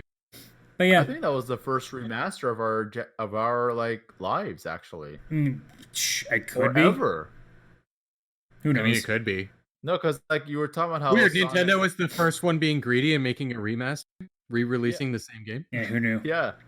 No, because like Adam was talking about that Sonic and Knuckles is essentially the first DLC, which he has a point. And Super Mario All-Stars is essentially the first remaster. Yeah. Sonic and Mario doing it first, and then Yeah. having the Olympic Games together. So moving on then. 1992, Kirby's Dream Land. Fuck yes. NES? No, Game Boy. Oh, okay. Because the Fuck NES yeah. game was fucking legendary. Yeah, I think we've had a And couple that of wasn't Kirby even games the first already. game.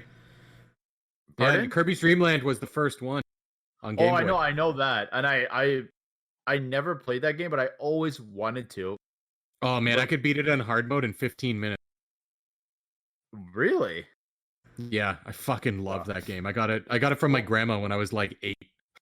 Kirby's Maybe known 7. to be relatively easy. Yeah, we're That was not 9. we're not getting into that conversation again because we do that like every 3 weeks. That one is not easy. That one is not fucking easy, especially If you hard could mode. beat it in hard in 15 minutes. That's because he's That's probably because played I it a played, million like, times. 150 hours. Yeah. When the game's only 15 minutes, you learn over and over and over. It's actually not 15 minutes. It's just I got good. I got good. 1997, Star Fox 64. Yes, another banger. Love that. Okay. Rumble I Pack. could- That's where the Okay, you know what? first I Rumble think Pack. Star Fox is cool, but I could never get into it. What? No? No. Oh, Star Fox 64 is it's just one of the perfect games. It's too good. I don't know. Maybe it's like my lack of love for first-person shooters. But I don't know. I just couldn't get into it. It's like a rail shooter, I guess. Is that the genre? Yeah, that I sounds don't know. about right. It's good. And the do a barrel. He was the voice actor. Yeah, he passed passed away recently. Yeah, and everybody loves to say do a barrel roll. I'll say it to anybody on the street. I don't give a shit. Okay, They so should do a when barrel. COVID's over, you have to do it. Because Yeah, I'm I was just gonna going to go out do it and- with you. Yep. We're gonna tell people to do a barrel roll, and then we're gonna do a barrel. And you know what? We do a shot every time someone actually does a barrel roll. Oh, fuck off. Well, then we're walking around with shots. That we're gonna get arrested. You might as well play the Well, You might as well play the Batman and We'll Robin keep fucking track. drinking game at that point. Okay. First of all, I don't think anyone's going to go on the street and do a barrel roll on the street. And if they do, and we have to do a shot, I would actually be like, we're kind of like saying whoever does a barrel is going to get a shot. You deserve one. Come do one with us. That's literally how it'll happen. Yeah, this is how you make friends. Exactly. All right. 2000 to finish off the 27th. Chris will like this. Breath of Fire 4. Breath of Fire. Such a And- good series. And Capcom, bring it back. on the same day, Majora's Mask. Ooh. I had a complicated relationship with I Majora's. I think a saw lot it of people had a I saw it complicated the other relationship day. with that game. I saw I've the never- other day that it. Actually, I saw this morning that one of the Facebook pages posted about the Majora's Mask anniversary today. And I've never played it, but I heard it's like arguably the hardest. Well, yeah, because it's Zelda on a fucking timer. Yeah, it's the timer. It's the only Zelda I've ever owned and never beat. Same. I played for 5 hours and then I never continued. I died like too many times to the timer of the moon killing everyone or whatever. And I was like, no, can't do it. April 28th, So this is crazy. I never seen this at any point, but in 3 straight years, a game from the same series came out the same day. So for April 28th, from 1993 to 1995, on that day every year, 3 Super Bomberman came out. So Super Bomberman 1, Super Bomberman 2, Super Bomberman 3, all on the same day each year. That's straight up Super Bomberman Day then. It should be a national holiday and we should get a day off. So yesterday was Super Agreed. Bomberman Day. Fuck, we missed it. I totally worked through. I didn't put a bomb anywhere. Well, it's good. FBI, if you're listening, we're not terrorists. We're not. No bombs are going anywhere. No, I was just trying to get an obstacle out of my way to get to my friend and drop a bomb on them. Okay, so we're going to jail. You're going to jail. We're I going to didn't, Guantanamo I didn't Bay. say shit. You going to jail, not me. If they know a Bomberman, it'll be. 2001, Gran Turismo 3 A-Spec, which I played a lot of that growing up on my PS2. It was like my de facto racing game that wasn't like an arcadey one. Oh, that was like the launch for PS2, like the game to launch. I believe so. And that yeah. was like the first Gran Turismo game that they actually put an emphasis on the visualization. Yeah, that's like when I Gran think people Turismo really 1 understood where 3D could actually go. Yeah, I think like they Gran tried Turismo- with the first two, but it was PS1, so they only got so far. Yeah, you kind of had a They limitation. actually, for its time, it was still really good. It was no Daytona but- USA though. Yeah, Daytona USA is the real simulator for racing. How bad was it? No, it's a lot of fun, but it's like arcades. It's Oh, like the okay. one that You remember the one wouldn't played look at that on- game for Oh, realism. Yeah. Yes. Daytona. And I love that game in the arcade. I think you might have played this one, Chris, but I'm not sure. In 2013, Game Dev Tycoon. That is one of the greatest simulator games, like management games, I've ever played. That one was fucking hard to get a good game out for. Apparently, I am a It was. terrible game developer. Yeah. I got one. There was an achievement to get one like perfect score game, and when I got one, I hit save, exited the game, uninstalled, like instantly. I was done. I was like, "Fuck it, I got my AAA game. I'm done." Perfect 10. Fuck you, Jesus Christ. Then an update came out later, and they added your game can get pirated. Yep. Like they actually just included that as an update, which makes more difficulties for your game dev company. It's pretty cool. And no, Vish, you cannot. You will not get amazing scores if you release Madden every year. Nope. You will not. Speaking Hey, of, if Madden was gonna come out, it would have been this week. But Madden doesn't come out this week every year, does it? so going back to our conversation earlier about really fun sports games, April 29th, 2003, NBA Street Volume 2. Oh, I never played that. Oh one. yeah, that actually also came out. I saw that online today. Those were fun. Yeah, those are pretty good. That and FIFA Street, NHL Hits, NFL Blitz, all of them are great. Oh, Blitz. Yeah, Blitz was good. This is like those were games, not like They were arcade style. yeah, They're definitely my those- favorite type. yeah. They were fun. I would love, like, there's a lot of games I'd love to see come back. Like, all those games, SSX, I'd love to see, like, a remaster of SSX Tricky. Like, Jet Set SSX Radio, fucking, what was... Jet Set Radio is so fucking good. I mean, obviously, like, an actual good Tony Hawk's, like, Pro Skater would be nice, or, like, another, like, Matt Hoffman's BMX or something like that. Are they working on a new Tony Hawk? No, don't well, if remember. they I feel like are, there was if a they rumor. are, I don't think anybody's looking forward to it anymore because they've had enough tries not and failed. anymore because like They fucked it. They really badly fucked. They it fucked up way because- too many. It's kind of ruined. The only people that could save it is the They- Skate series because people still respect the Skate series. Yeah, apparently Skate's pretty good. I haven't played it, but it There seems was pretty there was one Tony Hawk that came out for the PS2. That was a good game. That actually had somewhat of a story mode in it. Well, you had like American Wasteland and fucking Underground and stuff like that. Those were still okay. It's Tony one. Hawk It's Underground. It's once we got to these 360 generation that it just it was done.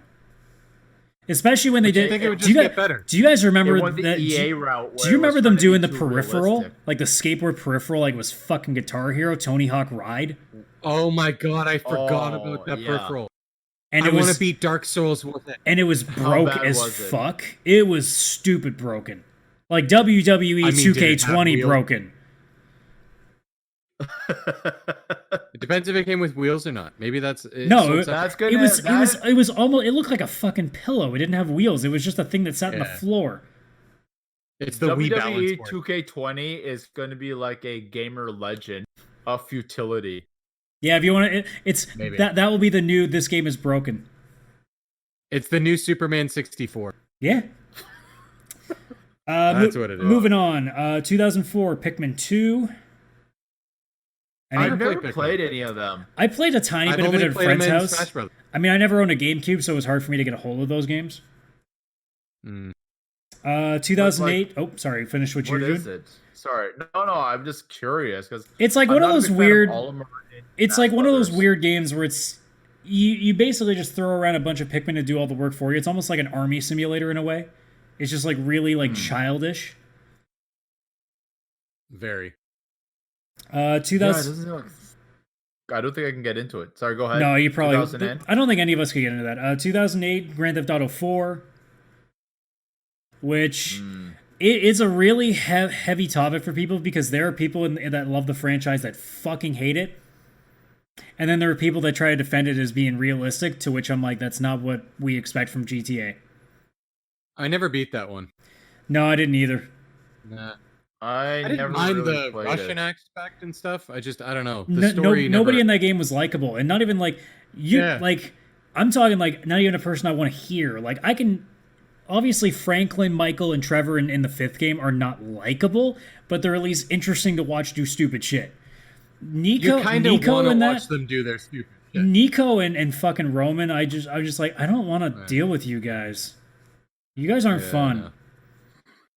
We've been brainwashed by Hollywood too much that the Russians are the bad guys. That's true. That's just fuck you. 2010, surprisingly really good game that on a console that people didn't expect anything out of. Metal Gear Solid Peace Walker on the PSP. Still never played it. I always wanted I have to. heard a lot of good things about that thing. Like I never owned a PSP, so I couldn't tell you. What?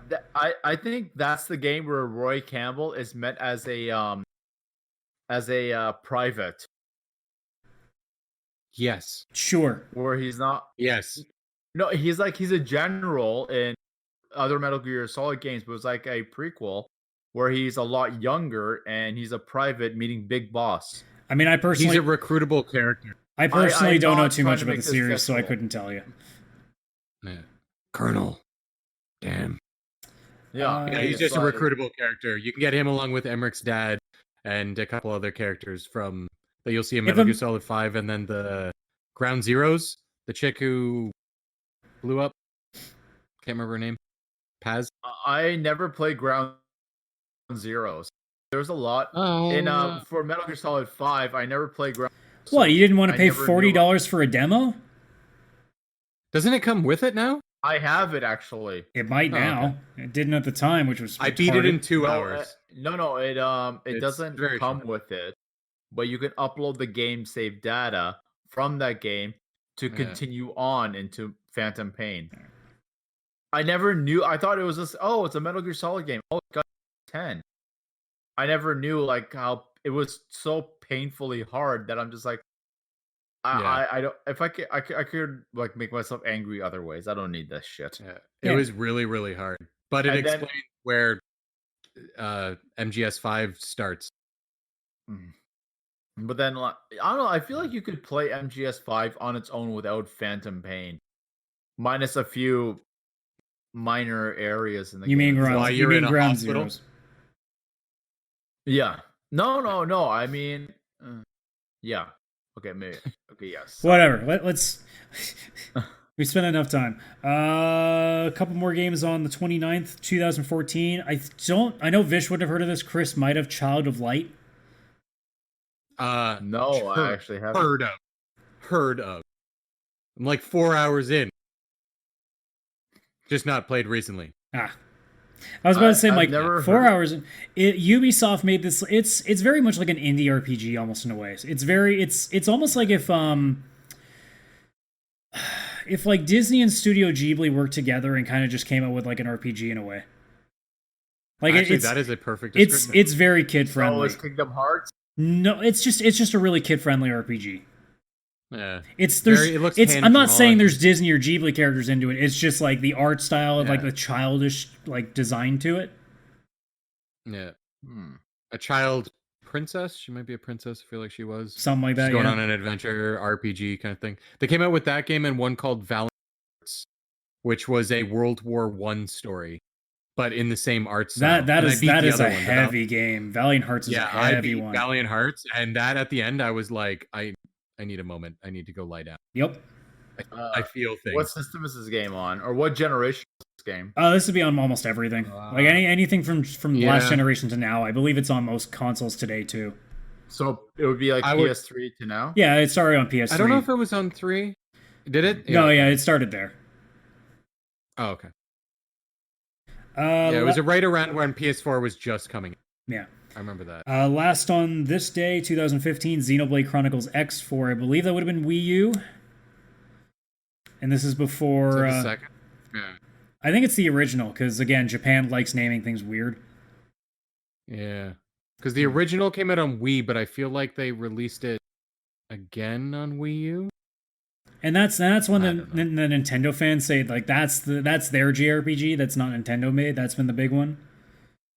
Mm. Last but not least, on the 30th of April, we got 3 games. We have in 1995, Full Throttle, which was a like choose your own, like not choose your own, like a point and click adventure that was like a biker thing made by the guys who did like Secret of Monkey Island and all these games. That was LucasArts. Was with it Tim LucasArts? Schafer. Yeah, LucasArts. Tim Yeah. Schafer was part of that.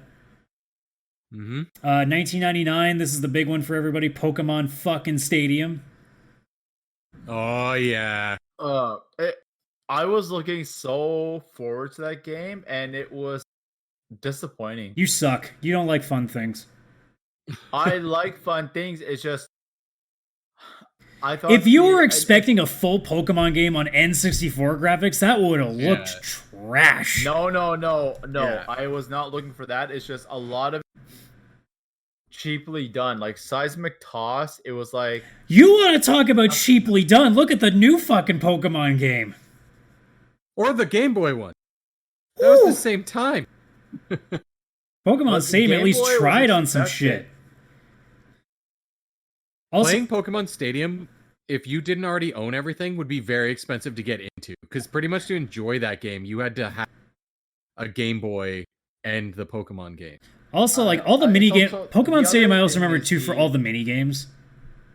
Oh yeah, the mini games. Also, you could play The thing is with a Pokemon, pack. Pokemon actually has a lot of substance to it, and battles are just part of what Pokemon is. The other interesting too is that you could play the Game Boy game on Pokemon Stadium. You could actually put it into like a cartridge into your N64 controller and play Pokemon on your TV, Yeah, which was neat. it was the first Switch. I don't know what that would be. No, that'd be Game Boy. What's Oh, Super Super Boy. Game Boy. Yeah, Yes. Super Game Boy. Oh yeah, I played a lot of that. That was cool. And then last but not least, I know Vish definitely hasn't heard of this. Chris, you probably have Fell Seal Arbiter's Mark, which is a game that is made similarly like Tactics Ogre and Final Fantasy Tactics, which I still got to take a look at. I've been waiting for that to go on sale. And a lot of people swear by that. It's on my, A lot of people swear by that. it's If on you- my wish list. If you like the Final Fantasy Tactics games, you fucking get that game. That's what I've been told. So I've been Yeah, waiting for that apparently, one. yeah. Yeah, I've got it wish listed, and it's also on the Switch now, and I keep paying attention to it there too. So that's everything for that. I'm going to try to quickly, because I thought we would take a little bit longer, I'll try to find us a quick random topic to talk about to finish this off. Let's see. Actually, here's a good one. So we did a fun one last time, so here's a more serious question. Do you think that we can actually have a time where we reward original ideas in gaming again? Because right now we live in an age where most of the games that get really popular are not original anymore. It's all sequels, it's nostalgia, it's especially now all these remakes are happening. So for every Horizon that we've seen, there are 10 fucking remakes, remasters, sequels, whatever else. Do you think we can actually get to a Yeah. point again where like have- IPs can be like a consistent thing, or is it always going to be like this from now on where it's nostalgia and I have sequels? two views on this topic. One, it's the same thing that's happening with comic books and superheroes. Before, back in the day, they were like aimed at kids, they were aimed at children, they were aimed at like the younger audience. But that audience grew up. That audience has money. That audience is able to make their own decisions. That's why Resident Evil is being remade. That's why Zelda is having sequels. That's why Mario is having sequels. That's why Mario does not need sequels anymore. It's just a franchise. It's no. No, but yeah, I get that, what you're saying. But what I'm saying is that these kids are adults now. Yeah, okay. I can but I can buy you on Resident Evil, but Mario is just it's ever flowing. It doesn't have anything to do with nostalgia anymore. Mario is not nostalgia. Mario is ongoing. The only true unique game that I've seen in the past, I would say at least 5 since The Last of Us. The only real true one has been Horizon Zero Dawn. I mean, there's probably been a few here and there, but like most of the time now, they're indie games. Most of like in terms of big IP, it's all same shit. So there's only a few that I can think of. It's unfortunately, gaming, just like entertainment, is a business. In the end, the goal is, and what's gonna sell, what's guaranteed to sell, is something that people are used to. Wow. And they wouldn't have to do that if they actually put out good products, as we've also learned. I get that, Adam, but what I'm saying is... I'm not arguing with you. I'm just telling you what's going on. So right now, we're going to see more sequels and remakes and fewer original titles, because to make the original title, it's going to be a risk. It's like Marvel right now, for example, with releasing all of our favorite characters because they've been established and everything. Now they're going to focus on some lesser known characters like Shang-Chi. Sure. So, but EA will never do that. No, they won't, because EA is a basic bitch. Essentially, that's really because that's the thing. Here's the full honest thing. We would actually have original ideas if we actually had proper standards that games had to come out to. If gamers and if you are watching this and you do this shit, it's your fault. You're the reason why this happens, and we're the reason too. If we stop buying bullshit, if we stop buying crap games just because a fucking name is slapped onto it, same with movies. If we didn't, like, thank God, like, because the movie is bad, thank God Ghostbusters tanked hard, because that needed to show people you can't just slap a sticker on something and it'll be fine. You can't always do that. Gaming has been the similar way. In all honesty, I've heard mixed reviews. Some people but it tanked. Funny, it tanked. But some people, it did. That's subjectivity about what it was is whatever it is, but it showed that enough people thought it was not worth the time, because people would have gone back and watched it. Like, Avengers doesn't make a lot of money just because one person, like a bunch of people, saw it. They make a lot of money because a good chunk of people watch it twice, 3 times, 4 times. And that's the thing. A lot of these movies will help with that. But gaming is such a weird thing where once you buy it once, that's it. So all EA wants is to get your sale. All these companies want is to get your first sale, because after that, they're done. They don't need to worry about anything else, because most people aren't going to buy a second copy of something. I made an article about sports games, and majority of the time, sports games players, they only play sports games. They'll only play Madden. They'll only play NBA. That's all they'll play. They'll never play Zelda, Metal Gear, or any gamer games. Yeah, but that's a whole different aside. Like, we're just talking straight up, like, anytime a Gears of War game comes out, or fucking Halo, like, a lot of hardcore Halo fans are getting pissed off with the franchise because it's like a lot of shows like Game of Thrones, Walking Dead. It stayed too long, and they didn't stay away from it. Yeah. So they're burned out. Yeah. So what's happening too is a lot of these ideas are starting to lose their touch. So original ideas should be a thing that we should be pushing for by actually buying the shit and stop buying all these things. Because this is the thing. Every time a remake, like Last of Us didn't need a remaster. That was another thing too. It didn't need a remaster. Why did they remaster that so soon? It made no sense.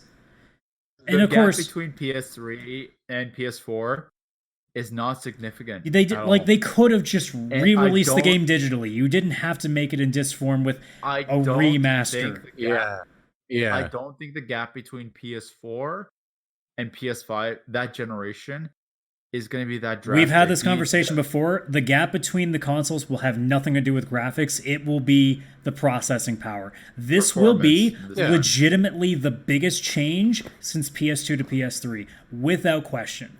Without question, this will be a massive forward step. It just won't be visually. It will be in terms And you of... won't need to remaster games for that. No. Because you can take the old game, put it on the new system. It will load faster. It will run faster. It'll run smoother. But it doesn't need a graphics remaster. Yeah, no. Which The is other going to be day- insignificant at the point.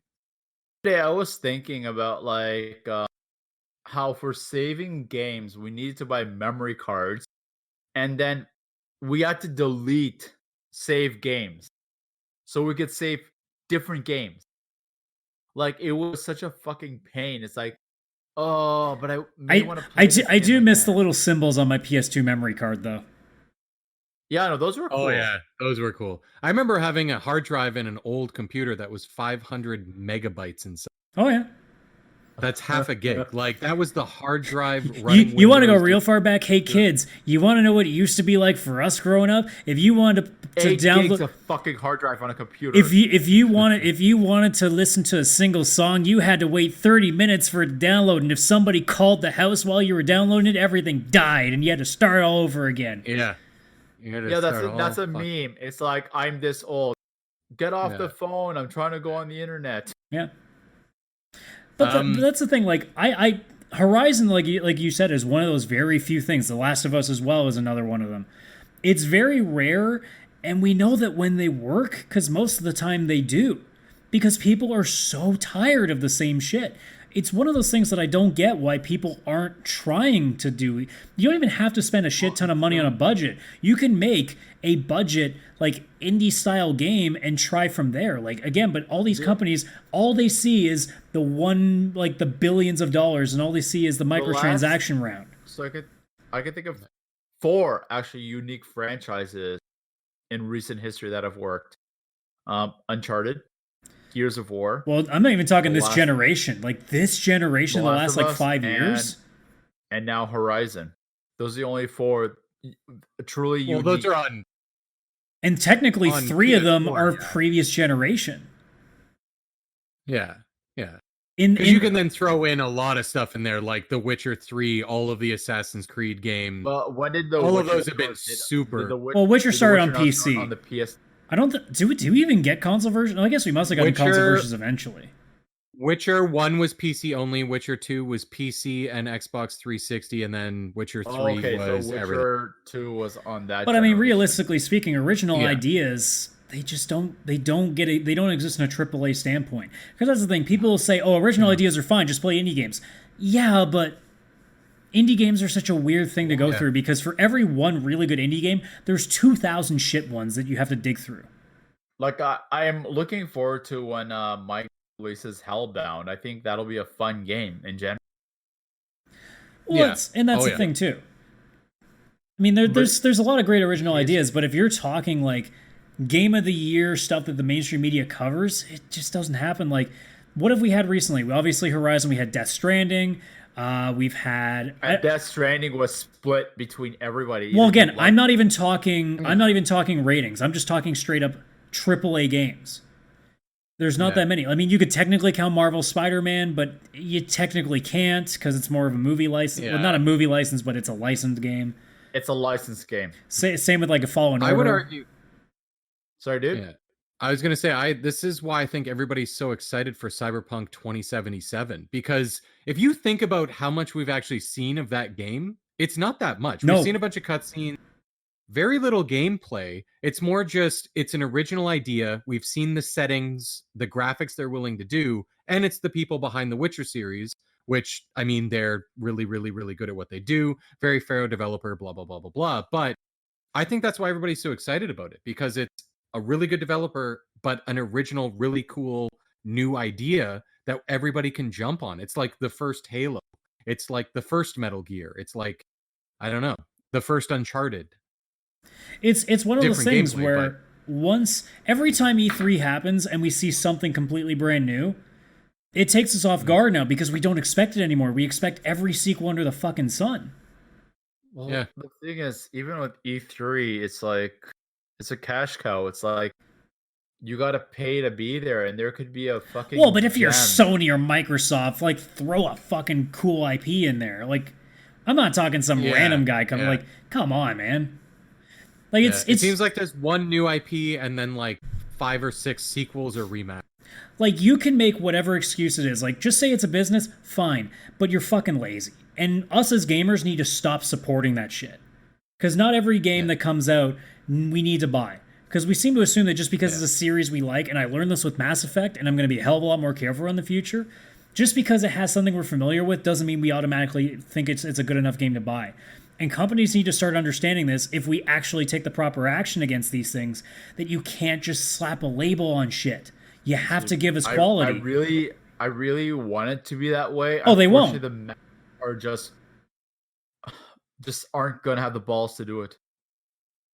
What, gamers have the balls? No, the gamers won't have balls. It's Yeah. just they're suckers.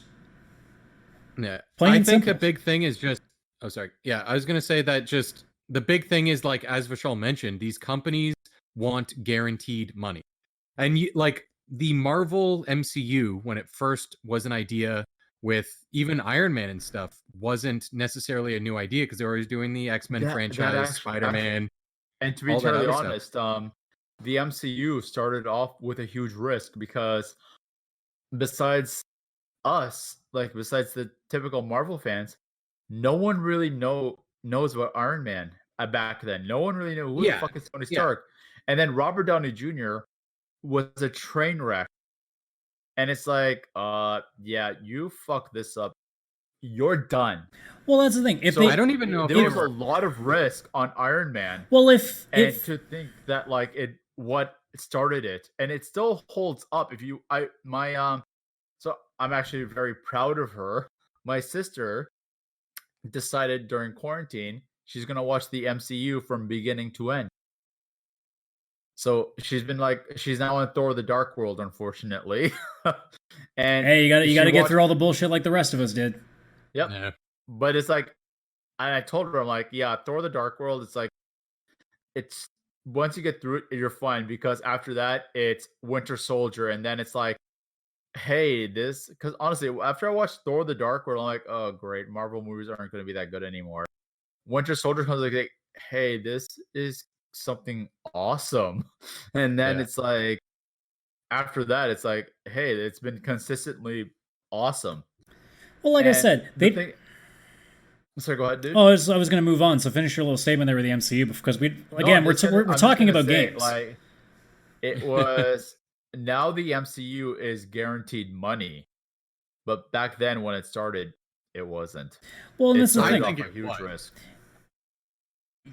I don't even know if it's a huge risk. If you budget things properly, nothing's that big a risk because you should make your money back. Here's the problem. If you're EH, if you're 2K, if you're whatever the fuck else, if you throw $100 million at a project that you didn't try very hard on, you're going to lose money. It's just inevitable. So if you don't want to take a Yeah. risk, here's an idea. Take 6 months, take a smaller team, smaller budget. Don't hire a fucking bunch of amazing voice actors because stop wasting your goddamn money on people who don't give a shit like Peter Dinklage did in Destiny. And here's another idea. Was it that bad? Oh, he was fucking horrible. And here's another I didn't idea. care. Don't spend double your goddamn budget on marketing.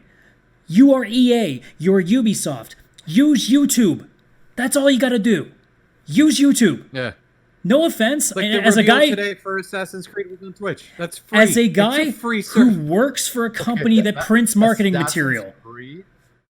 Assassin's Creed proved less is more, because when they kept releasing it every year, I'm just like, I'm done with this shit. But then they released the last game. Which one was that one again? That was Odyssey. Honestly. Yeah.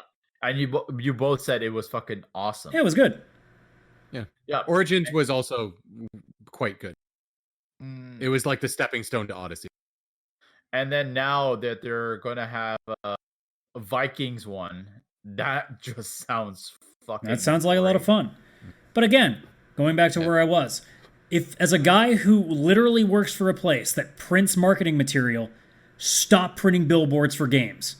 Gamers do not give a shit about what's on a billboard. We know. We use the internet. We fucking know. Yeah. Stop wasting money. Yeah. The casual market is not your audience. Unless you're Madden, unless you're fucking Call of Duty, we're not, like, we're your market. And we use YouTube, we use Twitter, we use Instagram. Stop wasting money on physical advertising. Digital world. Yeah. Stop. Twitch ads, YouTube ads. That's I'm it. a guy. Those are the two. As a digital marketer, I can tell you, nothing's gonna get you a better audience than the digital world. Well, it depends on what your product is. If you're a fucking shampoo, that's a different story. But if you're a video game, you're what? If you're a shampoo company, but if you're a fucking video game company, why are you putting fucking bus shelters? Who gives a shit? Yeah. Yeah. They're trying to catch the audience that they wouldn't normally get. The one person doing a commute going, oh, you know what? A video game would make me less depressed that I'm in traffic. Or here's an idea. Make a good game, and the gaming audience will tell the rest of their audience, and you'll make a shit ton of money. That's what happened to games like Horizon. Yeah, you'll end up on Reddit. Reddit, that's where your fucking ad is. People posting about how good it is. And like I said, take 6 months. Take a smaller team, no bullshit voice acting, no marketing budget, and just make a cheap, easy indie style game in AAA. That's going to cost you maybe a couple $1,000,000. You sell it for 30 on the store, and you'll make more than that enough back if it's high quality. That's all it takes. But they're so fucking lazy because all they think is, oh, let's remaster another game. Oh, let's just do Madden 2.0, 4, 5, 6, 7, 8, 9, 10. You know? It's just, there's no effort. And we don't support good effort anymore because so many indie games make no money and they try their asses off. And we spend so much money. There's this one ridiculous picture where it showed NHL from 94 all the way to, I think, 2015. And you see the progression. And between 2010 to 2015, it looks like the same game. Again, sports games, whole different conversation. I know, but we're talking EA, so EA is like king of sports games. Yeah, but what else is EA good for? Star Wars, copy-paste shit, wasting time, massive budget, massive marketing budget, and then trying to squeeze every dime out of you. Did EA make Fallen Order? Yes. EA owns Star Wars right now. EA owns all Star Wars licensing for gaming right now. Fallen Order was awesome. That's because they gave it to a studio that didn't really fucking listen to them, I guess. Either they learned their Fallen Order? Yeah. Because studio? Isn't it Respawn? I think it was.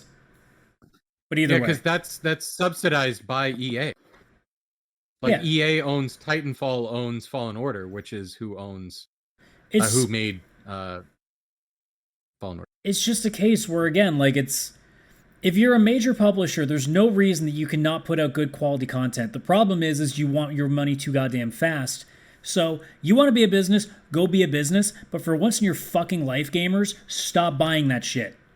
Here's another thing too. Yeah, I don't think it's the companies. I don't know what you guys think about this, but this is my honest opinion right now.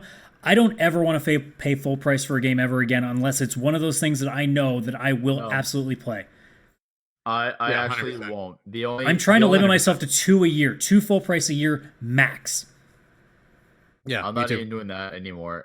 I'm gonna wait because right now I don't see anything on the near horizon that I'm gonna play full price for. Not even The Last of Us 2. We'll just play Horizon then. It's off the near horizon. I'm the only fair enough. I'm thinking of Horizon's gonna take a long time. So I'm thinking for you to beat it or for you to actually fucking put the disc in? Ooh. Shots the fired. disc is in. I could play it right now if I wanted to. Do it, bitch. Nothing really happened. I don't know. I like the concept. I think the game's going to be amazing, which you said it is. I find it's a little slower of a pace than I want to. And again, open world games just drive me crazy a little.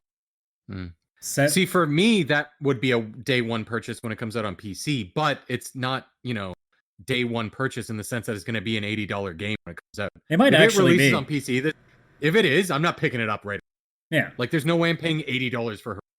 If it's 40, I'll pick it up right away because, the hype is there and it's basically a 50% off game just on PC now. So during quarantine, I've finished quite a few games. Like I finished Fallen Order, I finished Call of Duty World War II, I finished Metal Gear, I finished Resident Evil. Like I finished quite a few games. I finished God of War. Like 5 games I finished since quarantine happened. And like I said, these Only are 5. yeah, but these are 3 of them are like commitment games. Yeah. Metal Gear is a commitment game. God of War commitment game, and third one, which one was? Okay, maybe 2 of them were commitment games. Anyways, get your fucking point. I'm just saying, like I prefer games where it's a little more linear. It's like go from here to here, and it's more about the action and the story rather than like open world where it's like, okay, let's go with the story, but oh, did you know you can go here for a little bit, or you can go here? Like the side missions get addicting, but it's just like I prefer more streamlined content. You heard it here first. Vishal doesn't like fun things. I knew it. Oh, fuck. So it's I think I'll end up getting Devil May Cry by week's end, and I will do that first. Then next will probably be Horizon, because apparently everyone says, including Adam, that it's legendary. Well, maybe legendary, it's epic. Yeah, like just to close it off. Gamers, I'm telling you, man, you don't have to get shit the second that it comes out. Stop. Stop believing the hype. Well- Stop hyping yourself. Like, fucking take your time. Really look into something. Stop just assuming that because it's Resident Evil or Call of Duty or whatever else, that it's just an automatic buy. You can do something else. Not to mention... And you can't blame the companies with this. No. And not to mention, guys... You can, but... No, if you're on PS4, by the way, like I am, there's demos. Go try demos for games you never would have tried. You might actually find something you never thought you would have liked. Yeah. And it's probably on sale, or cheaper, or an indie. Yeah. It's just, again, it's like... There's we believe like if IGN says it's good, oh, I must play it. Guys, it's your own thing. Like, just stop fucking listening to what everybody else is doing. Stop listening to what all the companies tell you in their advertisements. Stop listening to review companies. Just go with your gut and explore. Stop wasting $80 or $60 wherever you are on just a game because you're told it's supposed to be the big one this year. And they will never admit it, but IGN has all but proven to accept payments for high reviews. And I will tell you one example. I won't confirm that. I'll say allegedly, like most things are. Yeah. No, but it's like Prince of Persia that came out for the PS3. That game was not good, and it got a very strong review. Dude, every Call of Duty gets not good. Every Call of Duty game gets a high review on there. Don't like it's not. It's just an IGN thing. They're afraid to give AAA games less than an 8 because they feel like they'll lose coverage. Yeah, or they'll lose support from that developer or something, where they get the free copies to like if do the reviews and all that. Like, have you heard the story about Jeff Gertzman from GameSpot? So maybe way back when there was a game out called Kane and Lynch Dead Men, I believe is the full title, but it was Kane and Lynch. Yeah, and this is like late 2000s, early 2010s. He went out and gave an unfavorable review on GameSpot. At the same time, the company that made the game was also doing a lot of advertising on GameSpot. They told him to take the review down. And Jeff refused to do it, so he got fired from his job for it. Because he gave an honest bad review. So it does happen. Wow. That's made by Square Enix, isn't it? I don't know what it would have been at the time, but it might have been. It's maybe they own the property. Yeah, it could have been one of their offshoot companies. This is fucking bullshit. Stuff, like the guy's getting punished for his own integrity. Yeah. Well, have we seen what games journalism is these days? Yeah. Why do you think? Why do you think most people go to YouTube now for fucking video reviews? Yeah. I do YouTube or user reviews just on site. That's it. Like Metacritic and that kind of stuff. Rotten Tomatoes, what I check for movies. See, IGN, like user reviews, not critics. IGN, like I would always go there for reviews, but when they gave that one movie Inherent Vice a very strong review, and that was the first movie I ever walked out of halfway through in the theater. Wow. It was so fucking boring and confusing that like it was just not good.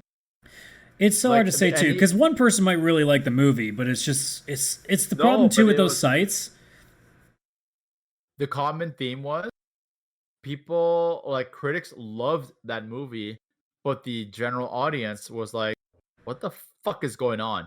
Well, and that's why I tell people don't, especially a place like IGN, don't listen to what the reviews say, because they have 20, 30, 40 people on staff. You're not getting the same person every time.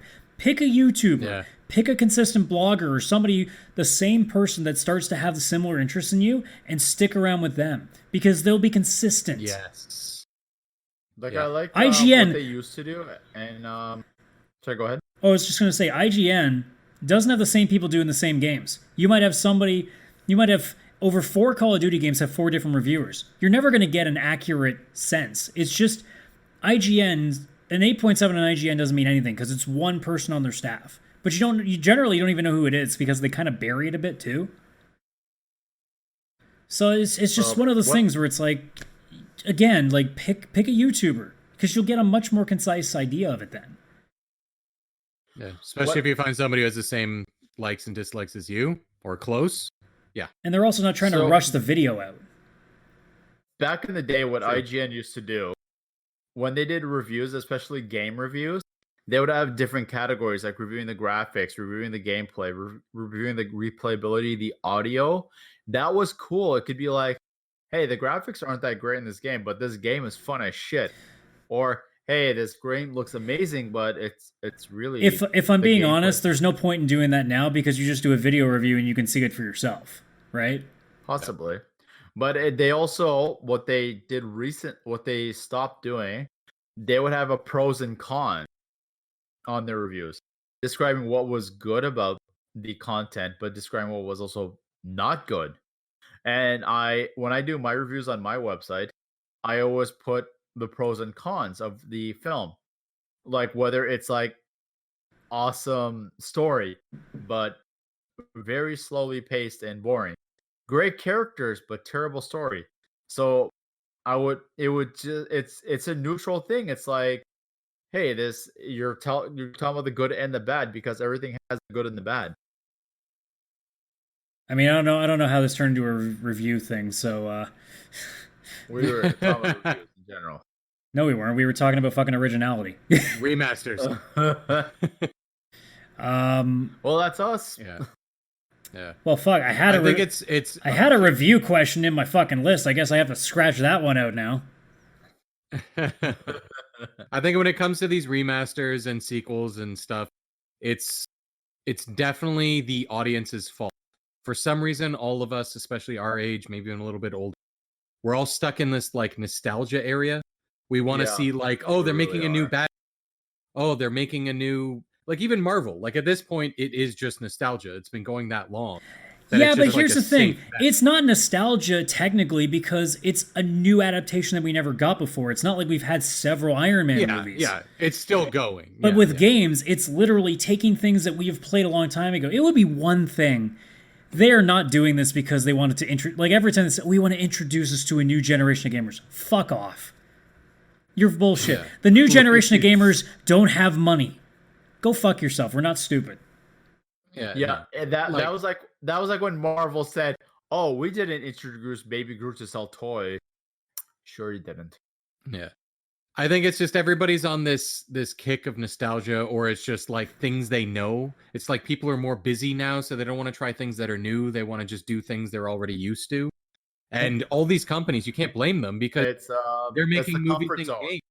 Well, they're in their comfort zone. And that's what I'm saying. If you want to worry about nostalgia so hard, wait a little bit longer. If you remember the old game, what's another 6 months for when it goes on sale, so you don't have to spend a shit ton of money on it? Yeah. Like me, last year my favorite movie was Knives Out, which is a completely original movie, and it's the only one I can think of from last year. When I think of a recent game I've played, The Witcher comes to mind, only because I'd only recently got into The Witcher as a whole. Like, I'm talking all of the games and everything. So much that I even went and started reading the books, because it was like something new. Like I actually started to use my brain instead of just, redo something I've already done, a remaster or a sequel to a game where they changed nothing. And I think it's just these companies of course, they're not going to try too much. They'll do one new game and 9, remasters or sequels to tried and true games, because those 9 are guaranteed to make money. And that new one, that's the risk. Because are people going to go buy the new thing, or is everybody currently stuck just wanting to experience things they already know because they're too busy, they don't have enough time, or whatever it is, to go and try a new game, try a new movie. The reality is it's probably going to be like this forever. It's just what happens in another 20 years when there's nowhere near enough original ideas to remaster and remake. Yeah. I don't think it'll go forever. Yeah. No, I don't think that would make sense. It'll eventually it'll get to a point where it's like the 90s. They should remaster Uncharted. I think Uncharted is fine the way it is. They will do it. They will do it. Yeah, they'll totally do it. If they put it on PC, I'm gonna. If you're lucky, it'll be done in VR, and then we will be too old to be able to play it because we won't be able to run. Oh god, exactly. I'm sorry, Uncharted doesn't need to be VR. Uncharted, if it's not broken, don't fix it. Yeah. Anyways, I'll be back, and I'm pretty sure by the time I come back, the show No. Just stay here because I'll literally stop the show now because it makes sense anyway. We've almost hit 2 hours. We're just stopping now. But you have to wait because I want to hear what you say about Last of Us 2. What are you talking about? The Last of Us 2. The spoiler for The Last of Us 2. Oh, sorry. I'm like, what the fuck are you talking about? We already talked about it. I didn't refer. I'm like, it's a whole different conversation. Podcast. Yes. The after show. That's going to be it for it. I think I'm going to have to probably mess around with the editing for this because the webcams were pretty bad for this. So as a first try run of video, it seems like we need to worry about internet connections a little bit harder. So it might just be me on this. I'm not sure. I'll try to salvage Vish. I can't salvage. Like, it's so bad for you on my end. So I'll figure it out another time. Yeah. But we'll figure it out as we go. It's the first try. At least we know we have the capability now, so it's something to at least look into. But yeah, that's pretty cool. That's going to do it for this show. Thank you so much for listening or watching. If you are on YouTube watching this, actually even says below on there, I don't even have to say it, like and subscribe. It's already there for you. And then if you are on any audio service, obviously if you can rate the podcast, do so. Follow us on Spotify if you haven't already, and keep an eye on things. And don't forget to comment below if you're on YouTube. And you can also reach us on Instagram at vcr.podcast or @csradical on Twitter, Jin_Chris Jin_N_Chris _. Yep, that's the one on Twitter. And then at Views Vishal's on Twitter, I believe, as well. On all social media channels. All right. So yeah, that's all for that. So thank you so much for bearing with us on the Technical Difficulties podcast, or AKA the VCR Podcast. Yeah. And we'll see you on the next one. Unless you're on the audio and then you have no idea what we're talking about. Oh no, it's still choppy as shit anyway, probably. So. Oh, perfect. But it is what it is. This is what happens when things go remote. It's almost like we'll solve this problem when we're able to see each other in person, which might actually be sooner than later. Yeah. So, yeah, I'm expecting. I'm expecting July, but we'll discuss that on the after show. Well, we'll see as it goes. So, thanks so much, guys, and see you on the next one.